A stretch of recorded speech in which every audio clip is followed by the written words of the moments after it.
समो गुरुः न तद्वाक्यसमं शास्त्रं न च तस्य समपुमान् माता च कमला देवी पिता देवो जनार्दनः बान्धवाः विष्णुभक्ताश्च स्वदेशो भुवनत्रयं प्रथमो हनुमान्नामादिभ्यो भीम एव च पूर्णप्रज्ञतृतीयस्थो भगवत्कार्यसाधकः पूज्याय राघवेन्द्राय सत्यधर्मरताय च भजतां कल्पवृक्षाय नमतां कामधेनवे दुर्वादिध्वान्तरवये वैष्णवेन्दीवरिन्दवे श्रीराघवेन्द्रगुरवे नमो अत्यन्तदयालवे पूज्याय राघवेन्द्राय सत्यधर्मरताय च भजतां कल्पवृक्षाय नमतां कामधेनवे दुर्वादिध्वान्तरवये वैष्णवेन्दीवरिन्दवे श्रीराघवेन्द्रगुरवे नमो अत्यन्तदयालवे मुकोऽपि प्रसादेन मुकुन्दशयनायते राजराजायते रिक्तो राघवेन्द्रं तमाश्रये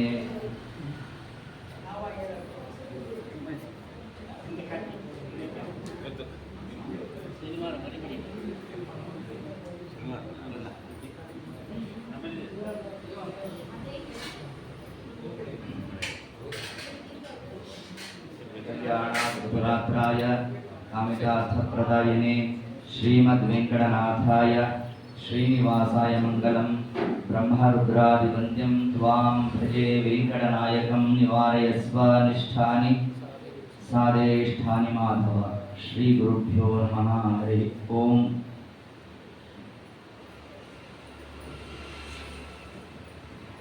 किञ्चित् पूर्वकथानुवादः ನಿನ್ನೆ ದಿವಸದ ಕಥಾಭಾಗದಲ್ಲಿ ಪರಮಾತ್ಮ ವರಾಹ ರೂಪಿಯಾದಂತಹ ತನ್ನ ರೂಪವನ್ನೇ ಲೋಕದ ವ್ಯಾಪಾರಾರ್ಥವಾಗಿ ತಾನು ಸ್ಥಳವನ್ನು ಅಪೇಕ್ಷೆ ಪಡುವಣ ಸ್ಥಳಂ ಮೌಲ್ಯೇನ ಗೃಹ್ಯತ ಅದಕ್ಕೆ ನಮ್ಮ ದೇವರಂದ ವರಾಹ ರೂಪದಿಂದ ಸ್ಥಳ ಪ್ರಾಪ್ತಿ ಅದಕ್ಕೆ ನೀನು ಪಗಾರ ಕೊಡಬೇಕು ಮೌಲ್ಯೇನ ಕೃಷ್ಯತ ಆಗ ನಮ್ಮ ಶ್ರೀನಿವಾಸ ಅಂದ ಮಾಯಾವಿ ಪರಮಾನಂದ ಇನ್ನು ಅದೇ ಮಾತು ಕಾಲಕ್ಕೆ ಸರಿ ಶ್ರೀನಿವಾಸ ತಾನೊಂದು ಮಾತನ್ನು ತಿಳಿಸಿದಂತೆ ಮೊದಲ ಅಭಿಷೇಕ ನಿನಗೆ ಮೊದಲ ದರ್ಶನ ನಿನಗೆ ಅಷ್ಟ್ಯಾಕೆ ಮೊದಲಿಗೆ ನನ್ನ ಭಕ್ತರು ನಿನ್ನ ದರ್ಶನವನ್ನು ಮಾಡಿದೆ ತರುವಾಯ ನನ್ನ ದರ್ಶನ ಈ ಒಂದು ವ್ಯವಸ್ಥೆಯನ್ನು ಪರಮಾತ್ಮ ನಡೆಸ್ತಾನೆ ಈ ಒಂದು ವ್ಯವಸ್ಥೆ ಯಾಕೆ ಅಂತಂದ್ರೆ ಜ್ಞಾನದಿಂದಾಗಿ ನನ್ನ ರೂಪಗಳ ದರ್ಶನ ಮಾಡ್ರಿ ಅಂತ ಸ್ವಾಮಿ ಅರ್ಥಾತ್ ವರಾಹ ರೂಪವನ್ನ ಹರಿವಂಶದಲ್ಲಿ ಏನಂತ ನಿರೂಪಣೆ ಮಾಡಿದ್ದಾರೆ ಯಜ್ಞವರಾಹ ಅಂತ ಕರೆದಿದ್ದಾರೆ ಏನು ಯಜ್ಞವರಾಹ ಅಂತಂದ್ರೆ ವರಾಹರೂಪಿಯಾದ ಪರಮಾತ್ಮ ತನ್ನ ಮುಖಭಾಗದಲ್ಲಿ ಸಮಗ್ರ ವೇದವನ್ನು ತಾನು ಧಾರಣೆ ಮಾಡಿದ್ದಾನೆ ಮತ್ತು ಆ ಪರಮಾತ್ಮನಿಗೆ ಕರ್ಣಕುಂಡಲ ಯಾವುದು ವೇದಾಂತ ಉಪನಿಷತ್ತುಗಳು ಅದು ವರಾಹದೇವರಿಗೆ ಕರ್ಣಕುಂಡಲ ಇನ್ನು ವರಾಹದೇವರಿಗೆ ಪೀಠ ಯಾವುದು ವೇದವೇ ಪೀಠ ಈಗ ಯಾರು ಚಿಂತನೆ ಮಾಡ್ತಾರೋ ಅವ್ರಿಗೆ ಫಲ ವೇದ ಪೀಠ ವಿರಿಂಚಿ ಭವಶಕ್ರಾದಿಸುರ ವಿಜ್ಞಾನದಾಯಕ ಅವರು ಜ್ಞಾನ ಕೊಡ್ತೇನೆ ಅಂತ ನಮ್ಮ ಸ್ವಾಮಿ ಆ ರೂಪ ಯಾವುದು ವರಾಹ ರೂಪ ಅದರಿಂದ ಜ್ಞಾನ ಪುರಸ್ಸರವಾಗಿ ನನ್ನನ್ನು ಚಿಂತನೆ ಮಾಡತಕ್ಕಂಥದ್ದು ಅನ್ನೋ ಒಂದು ಅಂಶವನ್ನೇ ಪರಮಾತ್ಮ ತಾನಲ್ಲಿ ವ್ಯಾಖ್ಯಾನಿಸ್ತಾ ಮುಂದೆ ಬಹಳಾ ಮಾತೆ ತಾನು ಸೇವೆಗಾಗಿ ಬರೋಣ ಇದು ಕಥಾ ಪ್ರಸಂಗ ನಮ್ಗೆ ಗೊತ್ತಿರತಕ್ಕಂಥದ್ದು ಬಹಳಾ ಮಾತೆ ಯಾರು ಸಾಕ್ಷಾತ್ತಾಗಿ ವಿಶ್ವದಾದೇವಿ ವಿಶ್ವದಾದೇವಿ ತಾನು ಯಾಕೆ ಇಲ್ಲಿ ಬಹಳಾ ಮಾತೆ ಯಾಕೆ ಬಂದು ಪುಣ್ಯ ಹ್ರಾಸ ಆಗಿತ್ತಂತೆ ಇವತ್ತು ನಾವು ನೀವು ಸೇರಿದ್ದೇವೆ ಶ್ರೀನಿವಾಸ ಕಲ್ಯಾಣ ಮಾಡ್ತಾ ಇದ್ದೇವೆ ಅಂತಂದ್ರೆ ಇದು ಸಾಮಾನ್ಯವಾದ ಕಾರ್ಯ ಅಲ್ಲ ಅಂತ ನಮ್ಗೆ ಕೋಟಿ ಕೋಟಿ ಜನ್ಮದ ಸುಕೃತ ವಿಶೇಷ ಇರಬೇಕು ಅಂತ ತಿಳಿಸ್ತಾನೆ ಎಷ್ಟು ಜನ್ಮದ ಪುಣ್ಯ ಬಂದೋದಕ್ಕಿತೋ ಎಷ್ಟು ಧನ್ಯರು ಎಂಬ ಹಿರಿಯರು ಎಷ್ಟು ದೇವತೆಗಳು ಎಂಬ ಹರಸಿದರು ದೃಷ್ಟಿ ಗೋಚರ ನಮ್ಮ ವ್ಯಾಸವಿಧಾನ ಬಲ್ಲ ಎಲ್ಲರೂ ಸುಬ್ಬಣ್ಣಾಚಾರ್ಯರು ಈ ಅಂಶವನ್ನು ಉಲ್ಲೇಖ ಮಾಡ್ತಾರೆ ಕಾರಣ ನಮ್ಮ ಯಶೋಧಾದೇವಿ ತಾನು ಒಂದು ದಿವಸ ಅಳ್ತಾ ಕೂತಿದ್ದರು ಕೃಷ್ಣ ಬಂದ ಅಮ್ಮ ಯಾಕೆ ಅಳ್ತಾ ಇದೆಯೇ ಅಂತ ಸರಿ ಇಷ್ಟೊತ್ತಾಲೆ 16,108 ಮಂದಿ ಲಗ್ನ ಮಾಡ್ಕೊಂಡ್ಬಿಟ್ಟಿದ್ದ ನಿಲ್ಲಿಸ್ತಾ ಎಲ್ಲ ಹೆಣ್ಣು ಮಕ್ಕಳು ಇವರಲ್ಲಿ ಯಾರು ದುಃಖ ಕೊಟ್ಟರು ಹೇಳು ಅಂತ ನಮ್ಮ ಸ್ವಾಮಿ. ಆ ಹೆಣ್ಮಕ್ಳೆಲ್ಲ ಹೆದರ್ಕೊಂಡು ನಿಂತಿದ್ರಂತೆ. ದ್ವಾಪರ ಯುಗ ನೋಡಿ, ಅದಕ್ಕೆ ಹೆದರ್ಕೊಂಡು ನಿಂತಿದ್ರು. ಕಲಿಯುಗ ಆದ್ರೆ ಹೆದರ್ಸ್ಕೊಂಡು ನಿಂತಿರ್ತಾರಂತೆ. ಸರಿ ಆಯ್ತು. ಆಗ ನಮ್ಮ ಯಶೋಧಾರಿಗೆ ಹೇಳಿದಂತೆ, ಕೃಷ್ಣ ಇವ್ರು ಯಾರಿಂದಲೂ ದುಃಖ ಅಲ್ಲ ಕಣೋ, ನಿನ್ನಿಂದಲೇ. ಅಲ್ಲಮ್ಮ ನಾನೇನ್ ಮಾಡಿದೆ ಎಂದ ನಮ್ಮ ಸ್ವಾಮಿ. ಏನ್ ಮಾಡದೆ? ಪ್ರತಿನಿತ್ಯ ಸಾಯಂಕಾಲ ವಾಯುವಿಹಾರಕ್ಕೆ ಹೋಗ್ತೇನೆ, ವಾಕಿಂಗ್ ಹೋಗ್ತೇನೆ. ನನ್ನ ವಯಸ್ಸಿನ ಹೆಣ್ಮಕ್ಳು ಬರ್ತಾರೆ, ಬಂದು ಹೊಗಳ್ತಾರೆ ಕಣ. ಓ ಆನಂದದ ಕಣ್ಣೀರ ಅಂತ ನಮ್ಮ ದೇವರು. ಅಲ್ಲಪ್ಪ ದುಃಖದ ಕಣ್ಣೀರು. ಅಲ್ಲಮ್ಮ ಯಾರು ಹೊಗಳಿದ್ರೆ ಅಳ್ತಾರೆ ನಮ್ಮ ಅಂತ ಸ್ಥಿತಿ ನೀನು ತಂದಿಟ್ಟಿದ್ಯಲ್ಲಪ್ಪ ಅಂತ. ಏನ್ ವಿಷಯ ಅಂತ ನಮ್ಮ ಸ್ವಾಮಿ. ಏನಿಲ್ಲ ನೋಡು, ಅವರೆಲ್ಲ ಬಂದು ಏನಂತ ಹೊಗಳ್ತಾರೆ ಗೊತ್ತೇನು? ಅಮ್ಮ ಯಶೋಧಾದೇವಿ ಏನ್ ಪುಣ್ಯವಂತೇನೆ, ಕೃಷ್ಣನ್ 16,000 ಲಗ್ನವನ್ನು ನೋಡ್ಬಿಟ್ಟಿದ್ಯಲ್ಲ ಅಂತಾರೆ. ಸತ್ಯ ಹೇಳೇನು? ಒಂದು ತೋರಿಸಿ ಒಂದು ಮನೆಯಿಂದ ಹೋಗ್ಬೇಕಾದ್ರೆ ಒಬ್ಬನೇ ಹೋಗ್ತಿ, ಬರೋಷ್ಟೊಂದು ಒಬ್ಬಳು ಲಗ್ನ ಮಾಡ್ಕೊಂಡು ಬಂದ್ಬಿಟ್ಟು ಅವಳದ್ದು ಆರತಿ ಎತ್ತೋದು, ಸೇರಲ್ಲಿ ಅಕ್ಕಿ ಬೆಲ್ಲ ಇರುತ್ತೆ, ಅವಳು ಜಾಸ್ತಿ ಓದಿತಾಳೆ, ಅದನ್ನೆಲ್ಲ ಮಾಡ್ಕೋಬೇಕು, ಅದನ್ನ ಪಾಯಸ ಮಾಡಬೇಕು. ಇಷ್ಟೇ ಆಗೋಯ್ತು ಹೊರತಾಗಿ ಒಂದು ಲಗ್ನ ತೋರಿಸ್ತಿಲ್ವಲ್ಲೋ ಅಂತಂದ್ರೆ ಆಗ ನಮ್ಮ ಕೃಷ್ಣ ಅಂದ, ನೀನು ತೋರಿಸೋಲ್ಲ ಅಂತ. ನೋಡಿ ಪರಮಾತ್ಮ ಎಷ್ಟು ದಾನು ಆ ಒಂದು ತನ್ನ ವ್ಯವಹಾರವನ್ನು ತೋರಿಸ್ತಾ ಇದ್ದಾನೆ. ಯಾಕೆ ತೋರಿಸಲ್ಲ ಅಂಟು? ಆ ಪುಣ್ಯ ಇನ್ನು ಭಗವತ ಸ್ಥಾನಕ್ಕೆ ಬಂದಿಲ್ಲ ಅಂತ ನಮ್ಮ ಸ್ವಾಮಿ. ಯಾಕೆ ನಾಶ ಆಯಿತು ಅಂದ್ರೆ ಮೇಲಿಂದ ಮೇಲೆ ಕೃಷ್ಣನನ್ನ ತನ್ನ ಮಗ ಅಂತ ಮೋಹ ಮಾಡಬೇಕಂತೆ. ಇದನ್ನು ಯಮಕ ಭಾರತದಲ್ಲಿ ಶ್ರೀಮದಾಚಾರ್ಯರು ಉಲ್ಲೇಖ ಮಾಡ್ತಾರೆ. ತನ್ಮಾತ ಕೋಪಮಿತ ತಮ್ಮನ್ನು ಸಸಾರ ಆತ್ಮವಾದ ವಾಕ್ ಕೋಪಮಿತ. ಕೋಪ ಮಾಡ್ತಾ ಇದ್ದಂತೆ. ಏಕಾಸತಿ ಕೃಷ್ಣ ಹೊಡೆತೆ ನೋಡಂತೆ. ಇಷ್ಟೆಲ್ಲ ಆದ್ದರಿಂದ ಏನಾಯಿತು? ಅವಳ ಪುಣ್ಯ ಹಾಸ ಆಯಿತು. ತನ್ನಿಮಿತ್ತ ಇಡೀ ಈ ಒಂದು ದ್ವಾಪರಯುಗ ಪರ್ಯಂತರವಾಗಿ ನೀನು ಸಾಧನೆಯನ್ನು ಮಾಡು, ಮುಂದೆ ನಿನ್ನ ನಿಮಿತ್ತ ಮಾಡ್ತಾ ನಾನು ಲಗ್ನ ಮಾಡ್ಕೊಂತೇನೆ ಅಂತ ಪರಮಾತ್ಮ ತಾನೇ ತಿಳಿಸಿದ್ದ. ಅದರಂತೆ ಆ ಕೃಷ್ಣನೇ ಇಲ್ಲಿ ಶ್ರೀನಿವಾಸನಾಗಿ ತಾನು ಬರುವಣ. ಆ ಯಶೋಧಾದೇವಿಯೇ ಮಗಳಾಮಾಲಿಯಾಗಿ ತಾನು ಬಂದಿರತಕ್ಕಂಥದ್ದು. ಮುಂದೆ ನಮ್ಮ ಶ್ರೀನಿವಾಸ ಬೇಟೆಗಾಗಿ ತಾನು ಹೊರಟಿದ್ದಾನಂತೆ. ಹೊರಟಾಗ ಸಾಕ್ಷಾತ್ ಮನ್ಮಥನಾದ ಪರಮಾತ್ಮ ತಾನು ಸಿಂಗಾರಗೊಂಡಂತೆ. ಅದ್ರಲ್ಲಿ ಮೊದಲಿಗೆ ನಮ್ಮ ದೇವರು ಹಚ್ಚಿದ್ದೇನಂತೆ, ಸಿಂಧೂರವನ್ನ ಹಚ್ಚಿದ್ನಂತೆ. ನಿನ್ನೆ ರಾತ್ರಿನೇ ಹಚ್ಚಿದ್ದ ನಮ್ಮ ಶ್ರೀನಿವಾಸ. ಎಷ್ಟು ಗಂಟೆಗೆ ಹಚ್ಚಿದ? ರಾತ್ರಿ 1 ಗಂಟೆ 1 ನಿಮಿಷಕ್ಕೆ ಹಚ್ಚಿದ್ನಂತೆ. ನೋಡಿ ಗೊತ್ತಾಯಿತು. ಈಗ ಸ್ವಾಮಿ ತಾನು ತಿರ್ಗಧಾರಣೆಯನ್ನು ಮಾಡ್ತಾ ಏತತ್ಕಾಲಕ್ಕೆ ತಾನು ಮುಡಿಯನ್ನು ಕಟ್ಟದಂತೆ, ತಾಂಬೂಲವನ್ನು ಮೆಲ್ಲಿದ್ದಾನಂತೆ. ಅದ್ರ ಜೊತೆಗೆ ಒಳ್ಳೆ ರೇಷ್ಮೆ ವಸ್ತ್ರವನ್ನು ತಗೊಂಡು ರುಮಾಲಾಗಿ ತಾನು ಪೇಟ ರೂಪದಲ್ಲಿ ಧಾರಣೆ ಮಾಡೋಣ. ಆ ತನ್ನ ಕಿರಾತ ರೂಪವನ್ನ ದರ್ಪಣದಲ್ಲಿ ನೋಡ್ಕೊಂಡಂತು ಅನ್ಸುತ್ತೆ. ಇದರಿಂದ ಜಗತ್ತಿಗೆ 2 ತತ್ವ. ಒಂದಾಗಿ ಮನೆಯಿಂದ ಬರೋ ಕಾಲಕ್ಕೆ ಕನ್ನಡಿಯನ್ನು ಮುಖ ನೋಡ್ಕೊಂಡು ಬರ್ಬೇಕಂತೆ, ನೋಡ್ಕೊಂಡೇ ಇರಬಾರ್ದಂತೆ, ನೋಡ್ಕೊಂಡು ಬಂದ್ಬಿಡ್ಬೇಕಂತೆ. ನೋಡಿ 2 ವ್ಯತ್ಯಾಸ. ನಾಳೆ ದಿವಸ ನೋಡ್ಕೋಬಾರ್ದಂತೆ, ಇದು ಒಂದು ಸಿದ್ಧಾಂತ. ಏಕಾದಶಿ ವರ್ಜ್ಯ. ಇನ್ನು 2ನೇ ತತ್ವ ಏನು? ಯಾಕೆ ಕನ್ನಡಿಯನ್ನು ಪರಮಾತ್ಮ ತಾನು ನೋಡ್ಕೊಂಡ ಅಂತಂದ್ರೆ ತನ್ನ ರೂಪವನ್ನು ಮೊದಲಿಗೆ ಯಾರಿಗೆ? ಶ್ರೀ ರೂಪಳಾದ ಲಕ್ಷ್ಮೀ ದೇವಿಗೆ. ದರ್ಪಣದಲ್ಲಿ ಯಾವ ಅದ್ಯಾಪಿ ಲಕ್ಷ್ಮೀ ರೂಪ? ಅದು ಶ್ರೀ ತತ್ವ. ಆದ್ರಿಂದ ನನ್ನ ದರ್ಶನ ಮೊದಲಿಗೆ ಲಕ್ಷ್ಮೀ ದೇವಿಗೆ ಅಂತ ಪರಮಾತ್ಮ ತಿಳಿಸ್ತಾನೆ. ಇದಾದ್ಮೇಲೆ ಪರಮಾತ್ಮ ತನಗೊಂದು ವಾಹನ ಬೇಕು ಅಂತ ಆ ಕಾಲಕ್ಕೆ ಆಲೋಚನೆ ಮಾಡೋಣ. ಮಾಡಿದಾಗ ಹೊರದು ವಾಯುವಾಹನ. ವಾಯುದೇವರು ಕುದುರೆ ಯಾಕೆ ಬಂದ್ರಂತೆ? ಬಂದಾಗ ನಮ್ಮ ದೇವರು ಹಂಗೆ ಚಂಗಂತ ಹತ್ಬಿಟ್ಟ ಹತ್ತಿಲ್ಲ. ವಾಯುದೇವರಿಗೂ ನೇರವಾಗಿ ಪರಮಾತ್ಮನ ಅಂಗಸ್ಪರ್ಶ ಇಲ್ಲ. ಅದಕ್ಕೇನು ವ್ಯವಸ್ಥೆ ಮಾಡ್ದ? ಭೂರೂಪಳಾದ ಲಕ್ಷ್ಮೀ ದೇವಿ ಆಸನ ಆದ್ಲಂತೆ. ಇಷ್ಟು ತತ್ವವನ್ನ ನಿರೂಪಣೆ ಮಾಡ್ತಾರೆ. ತರುವಾಯ ಪರಮಾತ್ಮ ಹತ್ತದ. ಈಗ ಲಕ್ಷ್ಮೀ ದೇವಿ 2 ರೂಪದ ಸೇವೆಯನ್ನು ತಗೊಂಡಂತೆ ಆಯಿತು. ಇನ್ನು ಮೂರನೇ ರೂಪ ಉಳಿತು. ಅದನ್ನ ಯಾಕೆ ಬಿಡ್ತಾನೆ ನಮ್ಮ ದೇವರು? ಅದಕ್ಕೇನಾಯ್ತು? ರಜ್ಜೋಸ್ತಲ್ಪಾಭಿಮಾನಿ ಯಾರು? ದುರ್ಗಾದೇವಿ. ಹೌದಾಯ್ತು. ಆ ರಜ್ಜುವಿಗೆ ಅಂದ್ರೆ ಕುದುರೆಗೆ ಹಾಕ್ತಕ್ಕಂಥ ಲಗಾವು ಯಾರದು? ದುರ್ಗಾ ನಾಮಕಳಾದ ಲಕ್ಷ್ಮೀದೇವಿ. ಅಂದ್ರೆ ಇದರಿಂದಾಗಿ ಪರಮಾತ್ಮ ಏನ್ ತಿಳಿಸ್ದ ಅಂತಂದ್ರೆ, ನಾನು ಯಾವ ರೂಪದಲ್ಲಿ ಯಾವ ಕಾಲಕ್ಕೆ ಹ್ಯಾಗ್ ಬಂದರೂ ಕೂಡ ನಾನು ಸರ್ವೋತ್ತಮ. ಅದನ್ನ ಹೆಂಗ್ ನಿರೂಪಣೆ ಮಾಡಿದ ಪರಮಾತ್ಮ ಅಂತಂದ್ರೆ, ಇಲ್ಲಿ ವಾಯುದೇವರ ವಾಹನವಾಗಿ ಬಂದಿದ್ದಾರೆ. ಈ ವಾಯುದೇವರನ್ನ ದುರ್ಗಾ ನಾಮಕಳಾದ ಲಕ್ಷ್ಮೀದೇವಿ ಅವಳು ನಿಯಮನ ಮಾಡ್ತಾ ಇದ್ದಾಳೆ, ಅವಳನ್ನು ನಿಯಮನ ಮಾಡ್ತಕ್ಕಂಥವ ನಾನು ಅಂತ ಹೇಳೋದರ ಆಂತರ್ಯ ಊರ್ಧ್ವಮೂಲ ಮತಶಾಖಂ ಅಶ್ವತ್ಥಂ ಪ್ರಾಹುರವ್ಯಯಂ ಅಂತ ತಿಳಿಸ್ಬಿಟ್ಟ. ಯಾವುದು ಜಗತ್ತಿನಲ್ಲಿ ಯಾವ್ಯಾವ ಮೂಲ ಪದಾರ್ಥ ಅಂತಿದೆಯೋ, ಒಂದು ಚಿತ್ ಪ್ರಕೃತಿ, ಒಂದು ಅಚಿತ್ ಪ್ರಕೃತಿ. ಚಿತ್ ಪ್ರಕೃತಿ ಅಂತಂದ್ರೆ ಅದು ಲಕ್ಷ್ಮೀದೇವಿ, ಅಚಿತ್ ಪ್ರಕೃತಿ ಅಂತಂದ್ರೆ ಬ್ರಹ್ಮದೇವರ ಅಭಿಮಾನಿಗಳು. ಅವೆರಡೂ ಕೂಡ ಆ ಎರಡು ಪದಾರ್ಥಕ್ಕೂ ನಾನು ಮೂಲ ಊರ್ಧ್ವನಾಗಿದ್ದೇನೆ. ಅಂದ್ರೆ ಅವೆರಡನ್ನು ನಿಯಮನ ಮಾಡೋ ನಾನೇ ಅನ್ನೋದೇ ಅಲ್ಲಿ ಪರಮಾತ್ಮ ತಾನು ಬೇಟೆಗಾಗಿ ಹೊರಟಿರ್ತಕ್ಕಂತಹ ಆ ಒಂದು ಪ್ರಸಂಗದಿಂದಲೂ ಕೂಡ ಹರಿಹಿ ಸರ್ವೋತ್ತಮ ಸಾಕ್ಷಾತ್ ಅನ್ನೋ ಒಂದು ಸಿದ್ಧಾಂತವನ್ನೇ ತಾವು ನಿರೂಪಣೆಯನ್ನು ಮಾಡಿದ್ದಾನೆ. ಇಷ್ಟೆಲ್ಲ ಆದ್ರೆ ಒಂದು ಮಧುರಿತವಾದ ಒಂದು ಆಣೆ ಪರಮಾತ್ಮನನ್ನ ತಾನು ಬೆನ್ನಟ್ಟಿದ್ದಂತೆ ಪರಮಾತ್ಮ ತಾನು ಅದನ್ನು ಭೇಟಿಯಾಗಲಿಕ್ಕೆ ಹೊರಟಿದ್ದಾನೆ. ಒಂದು ಸುಂದರವಾದ ವನಪ್ರವೇಶ ಮಾಡಿಬಿಡ್ತದೆ. ಇಷ್ಟೊತ್ತಿಗಾಲೇ ಒಂದು ಕಥೆ ಬೇರೆ ನಡೆದಿತ್ತು.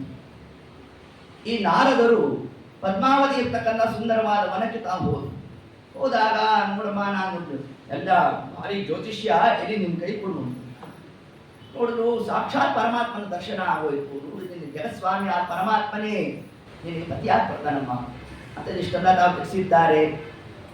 ಈ ಕಾರ್ಯವನ್ನು ಯಾಕೆ ಮಾಡಿದ್ರು ಅಂತಂದ್ರೆ ಈ ಹಿಂದೆ ಒಂದು ಕೆಲಸ ಆಗೋದು.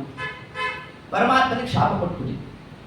ಅದು ನಾರದರು ತಾವು ಲಗ್ನ ಮಾಡ್ಕೋಬೇಕು ಅಂತ ಇನ್ವಿಟೇಷನ್ ಕಾರ್ಡು ಪ್ರಿಂಟ್ ಆಗೋಗಿ ನಾರದರು ವೆಡ್ಸ್ ಶ್ರೀಮತಿ ಎಲ್ಲ ಕಡೆಗೂ ಎಲ್ಲ ಹಂಚ್ಕೊಂಡು ಬರ್ತಾರೆ.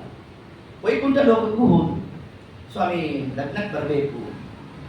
ಯಾರು ಹೆಣ್ಣುಮಗಳು ಅಂತ ಶ್ರೀನಿವಾಸನವರ ಶ್ರೀಮತಿ. ಈ ಹುಡುಗಿ ಒಪ್ಪಿದಾಳ ನಿನ್ನ? ಅಲ್ಲ ಸ್ವಾಮಿ, ಒಪ್ಪೇನೆ ಯಾರು ಇನ್ವಿಟೇಷನ್ ಕಾರ್ಡ್ ಪ್ರಿಂಟ್ ಮಾಡಿಸ್ತಾರ? ಒಂದ್ಸರಿ ಕೇಳ್ಬಿಡಪ್ಪ, ಯಾಕೆ ಸುಮ್ಮನೆ ಅಂತ. ಸರಿ, ಆ ಶ್ರೀಮತಿ ಅಲ್ಲಿ ಹೆಣ್ಮಕ್ಳ ಹತ್ರ ಹೋದ್ರು. ಯಾರು ಹೋದ್ರೆ ನಿನ್ನ ಯಾಕೆ ಲಗ್ನ ಮಾಡ್ಕೋತೀನಿ ಆಗೋಲ್ಲ ಅಂತ. ಯಾಕೆ ಈಗಂತೇಳಿ ಇಂತ ಮುಖ ನೋಡ್ಕೊಂಡ ಕೋತಿ ಮುಖ ಆಗೋದು. ಯಾಕೆ ಹಿಂಗಲ್ಲ ಈ ದೇವರೇ ಮಾಡಿರೋದು ಕೆಲಸ ಆಗಿ ಏನು ಮಾಡ್ತಾ ನಿನಗೂ ಕೂಡ ನಿನ್ನ ಸತಿಗೂ ವಿಯೋಗ ಆಗಲಿ ಅಂತ ಶಾಪ ಕೊಟ್ಬಿಟ್ಟಿದ್ರು ನಾನು. ಸರಿ, ಈ ಶ್ರೀಮತಿ ಯಾರು? ಸಾಕ್ಷಾತ್ ಲಕ್ಷ್ಮೀದೇವಿ ಎಂದು ತರುವಾಯ ಗೊತ್ತಾಯಿತು. ಗೊತ್ತಾ, ನಾಯಿ ಎಂತ ಕೆಲಸ ಮಾಡ್ತಿದ್ದೆ, ಆದ್ರೂ ಪರಮಾತ್ಮ ಒಂದು ಮಾತಾಡಲಿಲ್ಲ ಅಂತಲ್ಲಿ ತಾವು ಆಲೋಚನೆ ಮಾಡ್ತಾ ಮುಂದೆ ಇದಕ್ಕೆ ಏನಾದ್ರೂ ನಾನು ಸೇವೆಯಿಂದ ಸಮರ್ಪಣೆ ಮಾಡಬೇಕು ಅಂತ ಆ ಪದ್ಮಾವತಿ ಇರ್ತಕ್ಕಂಥ ಕ್ಷೇತ್ರಕ್ಕೆ ಬರೋಣ. ಬಂದು ಈ ತರ ಪುರುಷ ಬರ್ತಾನೆ, ಅವನೇನು ಮುಂದೆ ಪತಿಯಾಗಿ ಬರ್ತಕ್ಕಂಥದ್ದು ಹೀಗೆ ಬೇಕಾದ ವ್ಯವಸ್ಥೆಯನ್ನು ತಾವು ಮಾಡಿದ್ರು. ಏತತ್ಪೂರ್ವದಲ್ಲಿ ಒಂದು ಕೆಲಸ ಆಗಿತ್ತು. ನಮ್ಮ ಶ್ರೀನಿವಾಸ ತಾ ತಲೆ ಬೇರೆ ಎಲ್ಲ ಬ್ಯಾಂಡೇಜ್ ಸುತ್ಕೊಂಡ್ಬಿಟ್ಟಿದ್ದ. ಆಯಿತು, ನಾರದರು ಬಂದರು. ಏನ್ ಸ್ವಾಮಿ ಇಂಥ ಸ್ಥಿತಿ ನೋಡ್ಲಿಕ್ಕೆ ಆಗಲ್ವೊಂದು ಎಲ್ಲ ನಿನ್ನಿಂದಾನೆ ಅಷ್ಟು ನಾರದರು ಮಾಡದೆ ಹೋಗಿದ್ರು. ಅಲ್ಲ ಸ್ವಾಮಿ, ನಾ ಏನ್ ಮಾಡಿದೆ? ಅಯ್ಯೋ ಪಾಪ ಅಂದ್ರೆ 6 ತಿಂಗಳು ಆಯುಸ್ ಕಡಿಮೆ ಅಂತ ಕಾಯ್ತಲ್ಲ ನಿನ್ನ ಹತ್ರ. ಅವತ್ತು ನೀನು ಶಾಪ ಕೊಟ್ಟಿಯಲ್ಲಪ್ಪ, ನೋಡು ಅದಕ್ಕೆ ನಾನೇ ಅದಿಷ್ಟು ಹಂಚ್ಕೊಂಡಿದ್ದೀನಿ ಅಂತ. ಇಷ್ಟಾದಾಗ ಆಗ ನಾರದರು ಆ ಪದ್ಮಾವತಿ ಅಂತಕ್ಕಂಥ ಆ ಒಂದು ಸುಂದರವಾದ ವನಕ್ಕೆ ತಾವು ಹೋಗೋಣ, ಅಲ್ಲಿ ಹೋಗಿ ತಾವು ವಿಶೇಷವಾಗಿ ಭವಿಷ್ಯವನ್ನು ನುಡಿತಾ ಅಲ್ಲಿ ತಾವು ಹೊರಟಿದ್ದಾರಂತೆ. ಇಷ್ಟೊತ್ತಿಗೆ ಒಂದು ಮಧುರಿತವಾದ ಆನೆ ಬೆನ್ನಟ್ಟು ಬರೋಣ. ಆಗ ನಮ್ಮ ಶ್ರೀನಿವಾಸ ಇನ್ನೇನು ಬಾಣವನ್ನು ಹೂಡಬೇಕು ಅನ್ನೋಷ್ಟೊತ್ತಿಗೆ ಆ ವನ ಎಲ್ಲಿ ಪದ್ಮಾವತಿ ಇದ್ದಾಳೋ ಅಲ್ಲಿಗೆ ಶ್ರೀನಿವಾಸನನ್ನ ಕರ್ಕೊಂಡು ಬಂದು ಆ ಆನೆ ನಮಸ್ಕಾರ ಮಾಡಿ. ಯಾರು ಅಂತ ನೋಡ್ಬೇಕಮ್ಮ, ರುದ್ರದೇವರು ಯಾಕೆ ಈ ಕಾರ್ಯ ಮಾಡಿದ್ರು ಅಂತಂದ್ರೆ, ಈ ಪದ್ಮಾವತಿ ಹಿಂದೆ ಯಾರು? ವೇದವತಿ ದೇವಿ ರುದ್ರದೇವರನ್ನು ಕುರಿತು ತಪಸ್ಸು ಮಾಡಿದ್ರು. ನನಗೆ ಮುಂದೆ ಈ ಪರಮಾತ್ಮನೇ ಪತಿಯಾಗಿ ಬರಬೇಕು ಅಂತ ತಥಾಸ್ತು ಅನ್ಬಿಟ್ಟಿದ್ರು. ಸರಿ, ತಮ್ಮ ವರವನ್ನು ಸತ್ಯ ಮಾಡಬೇಕಲ್ಲ, ಅದಕ್ಕೆ ಆನೆಯ ರೂಪದಲ್ಲಿ ಬಂದಿದ್ರಂತೆ. ಶ್ರೀನಿವಾಸ ಅಂತ ತಲೆ ಹೊಡ್ಕೊಂಡು ಕೂತಿದ್ದೇವೆ, 1 kg ಆಪಲ್ ತಗೊಂಡು ಕೊಡ್ಲಿಲ್ಲ, ಇವಾಗ ನಿಮ್ ಕೆಲಸ ಆಗ್ಬೇಕು ಅಂತ ಆನೆ ರೂಪದಲ್ಲೂ ಬರ್ತೀರಾ, ಮತ್ತೊಂದು ರೂಪದಲ್ಲೂ ಬರ್ತೀರಾ, ಹೊರಟೆ ನೋಡು ಅಂತಂತೆ ನಮ್ಮ ಸ್ವಾಮಿ. ಆ ಕಾಲಕ್ಕೆ ತಾವು ಪುನಃ ಕ್ಷಮಾಯಾಚನೆ ಮಾಡೋಣ. ಅಲ್ಲಿಂದ ರುದ್ರದೇವತಾ ಹೊರಟಿದ್ದಾರಂತೆ. ಇಷ್ಟೆಲ್ಲ ಆದ ನಂತರದಲ್ಲಿ ಏನು ಸಾಕ್ಷಾತ್ ಪರಮಾತ್ಮ ತನ್ನ ದೈವಿಕಮಾನವಾಗಿರ್ತಕ್ಕಂತಹ ರೂಪವನ್ನು ತೋರ್ತಾ ಇದ್ರೆ ಪದ್ಮಾವತಿ ಮನಸ್ಸು ತತ್ಕಾಲಕ್ಕೆ ಸೂರ್ಯಗೊಂಡು ತನ್ನ ಸಖಿಯರನ್ನೆಲ್ಲ ಕಳಿಸ್ಕೊಟ್ಟು ಕೇಳ್ಕೊಂಬಂದ್ರೆ ಹುಡುಗಂದೇನು ಕುಲ ಗೋತ್ರ ಏನೇನಿದೆ ಎಲ್ಲ ಕೇಳ್ರಿ ಅಂತಂದ್ರು. ಜಗತ್ತಿಗೆ ಏನಿದು ಪಾಠ? ನೋಡಿದ ಕ್ಷಣಕ್ಕೆ ಆಕರ್ಷಣೆ ಆಯಿತು ಅಂತ ಲಗ್ನ ಮಾಡ್ಕೊಳ್ಳೋದಲ್ಲ, ಕುಲ ಗೋತ್ರ ವಂಶ ಎಲ್ಲ ತಿಳ್ಕೊಂಡ ಮೇಲೆ ಲಗ್ನ, ಆ ಒಂದು ವಿಷಯ ತಿಳಿಸಿದ್ರು. ಆ ಸಖಿಯರಲ್ಲಿ ಬಂದ್ರಂತೆ. ಆಗ ನಮ್ಮ ಶ್ರೀನಿವಾಸ ಅಂತ ಹಂಗಲ್ಲ ನಾನು ಹೇಳೋಲ್ಲ, ಯಾರಿಗೆ ಬೇಕೋ ಅವ್ರು ಬರಬೇಕು ಅಂತ. ಬಂದಂತಹ ಕಾರ್ಯಕ್ಕೆ ಯಾರು ನಮ್ಮ ಶ್ರೀನಿವಾಸ ತಿಳಿಸ್ತಾ, ತಂದೆ ವಸುದೇವ, ತಾಯಿ ದೇವಕಿ, ಅಣ್ಣ ಬಲರಾಮ, ಬಾಂಧವರು ಪಂಚಪಾಂಡವರು ಇಷ್ಟೆಲ್ಲ ಹೇಳ್ತಿದ್ರೆ ಆ ಸಖಿಯರೆಲ್ಲ ಅನ್ಕೊಂಡ್ರು ಇದು ಭಾಗವತ ದಶಮಸ್ಕಂದ ಅಲ್ವಾ ಅನ್ಕೊಂಡ್ರು. ಎಲ್ಲ ಅದೇ ಕಥೆ ಬರ್ತಿತ್ತು. ಕೊನೆಗೆ ಒಂದು ವ್ಯತ್ಯಾಸ ಮಾಡಿಬಿಟ್ಟ, ಯಾಕೆ ನಿರ್ಣಯಕ್ಕೆ ಹೋಗ್ಬಾರ್ದಲ್ಲ. ಹಾಗೇನ್ ಮಾಡಿದಂತೆ, ನಕ್ಷತ್ರ ಮಾತ್ರ ಶ್ರವಣ. ಸುಮ್ಮನೆ ರೋಹಿಣಿ ಅಂತಿದ್ದಿದ್ರೆ ನಮ್ಗಿರೋ ಸಮಯ ಬೇರೆ ಅಭಾವ, ಮುಂದೆ ಹೇಳ್ಕೊಂಡು ಹೊರಗೋಗೋದಿತ್ತು. ನೋಡ್ರಿ ಇವಾಗ ಅದು ಬೇರೆ ಆಗೋಲ್ಲ. ಏನ್ ಮಾಡ್ಬೇಕು, ಶ್ರವಣ ನಕ್ಷತ್ರ ಅಂತ. ಯಾಕೆ ಈ ಕ್ರಮ ಮಾಡ ಪರಮಾತ್ಮ ಅಂದ್ರೆ, ತಂದೆ ತಾಯಿ ವಸುದೇವ ದೇವಿಕೆಯರು ಅಂತ ನಾನು ತಿಳಿಸಿದ್ರಿಂದ ನಾನು ಬೇರೆ ಅಲ್ಲ, ಕೃಷ್ಣ ರೂಪ ಬೇರೆ ಅಲ್ಲ ಅಂತ ಅದನ್ನ ತಾನು ನಿರೂಪಣೆ ಮಾಡ್ದ. ಇನ್ನ ತನ್ನ ನಕ್ಷತ್ರ ಶ್ರವಣ ನಕ್ಷತ್ರ ಅಂತ ಹೇಳಿದ್ರಿಂದಾಗಿ ಏನೇನು ಪ್ರತಿಪಾದನೆ ಮಾಡ್ದ ಅಂತಂದ್ರೆ, ತನ್ನ ಮೂಲ ರೂಪ ಸಾಕ್ಷಾತ್ ನಾರಾಯಣ ರೂಪ ಯಾವ ನಕ್ಷತ್ರಕ್ಕೆ ಪರಮಾತ್ಮ ವಿಶೇಷವಾಗಿ ತಾನು ಅಭಿಮನ್ಯನಾಗಿದ್ದಾನೆ ಅಂತಂದ್ರೆ ಶ್ರವಣ ನಕ್ಷತ್ರಕ್ಕೆ. ಆದ್ರಿಂದ ಮೂಲ, ಅವತಾರ ಮತ್ತು ಅವಾಂತರ ತನ್ನ ರೂಪಗಳು ಅಂತ ಯಾವುದಿದೆ ಅದು ಯಾವುದರಲ್ಲೂ ಕೂಡ ಕಿಂಚಿತ್ತು ಭೇದ ಇಲ್ಲ ಅನ್ನೋದನ್ನೇ ಪರಮಾತ್ಮ ತಾನು ತಿಳಿಸ್ತಾ, ಶ್ರವಣ ನಕ್ಷತ್ರ. ಶ್ರವಣವೇ ಪರಮಾತ್ಮನ ನಕ್ಷೆ. ನಕ್ಷೆ ಅಂದ್ರೆ ಮ್ಯಾಪ್. ಅದನ್ನು ಹಿಡಿದು ಹೋದಾಗ ನಮಗೇನು ತ್ರಾಯತೆ ದಾಟ್ಬಿಡ್ತೇವೆ. ಯಾವುದನ್ನ, ಸಂಸಾರವನ್ನ. ಹಾಗೆ ಮೊದಲನೇ ಭಕ್ತಿ ಯಾವುದು, ಶ್ರವಣಂ. ಇದನ್ನೇ ನಮ್ಮ ಶ್ರೀನಿವಾಸ ಅಂತ ತಿಳಿಸಿದ್ದು. ಶ್ರವಣಂ ಕೀರ್ತನಂ ವಿಷ್ಣು ಅಂಶವನ್ನು ಹೇಳ್ತಾ ಮುಂದೆ ಆ ಶ್ರೀನಿವಾಸ ಅನ್ನಂತೆ ನನ್ನ ಲಗ್ನ ಮಾಡ್ಕೊಂತೀಯ ಅಂದಂತೆ ಪದ್ಮಾವತಿ ತತ್ಕಾಲಕ್ಕೆ ತಾನು ಕಲ್ಲನ್ನು ತಗೊಳ್ಳೋದು, ತೂರೋದು ಇಷ್ಟೆಲ್ಲ ಮಾಡ್ತಾ ಇದ್ರೆ ವಾಯುದೇವರಂದ್ರು, ನೀವು ಏನಾದ್ರು ಮಾಡ್ಕೊಳ್ರಿ, ನಾನು ಹೊರಡ್ತೇನೆ ಅಂತ ಗೊತ್ತೇ ಬಿಟ್ಟು. ಆಗ ನಮ್ಮ ದೇವರಂದ, ನೋಡು ವಾಯುದೇವರು ಹೊರಟ ಮೇಲೆ ನಾನೇನು ಅಷ್ಟು ವ್ಯಾಪಾರ ನಡೆಸೋಲ್ಲ, ನಾನು ಹೊರಡ್ತಾ ಇದ್ದೇನೆ, ಆದ್ರೆ ವಿಧಿನ ಲಿಖಿತೆ ಬ್ರಹ್ಮ. ಈಗಾಗಲೇ ವಿಧಿ ಲಿಖಿತ ಆಗಿದೆ, ನಾನೇ ನಿನ್ನನ್ನು ಲಗ್ನ ಮಾಡ್ಕೊಳ್ಳೋದು ಅಂತ.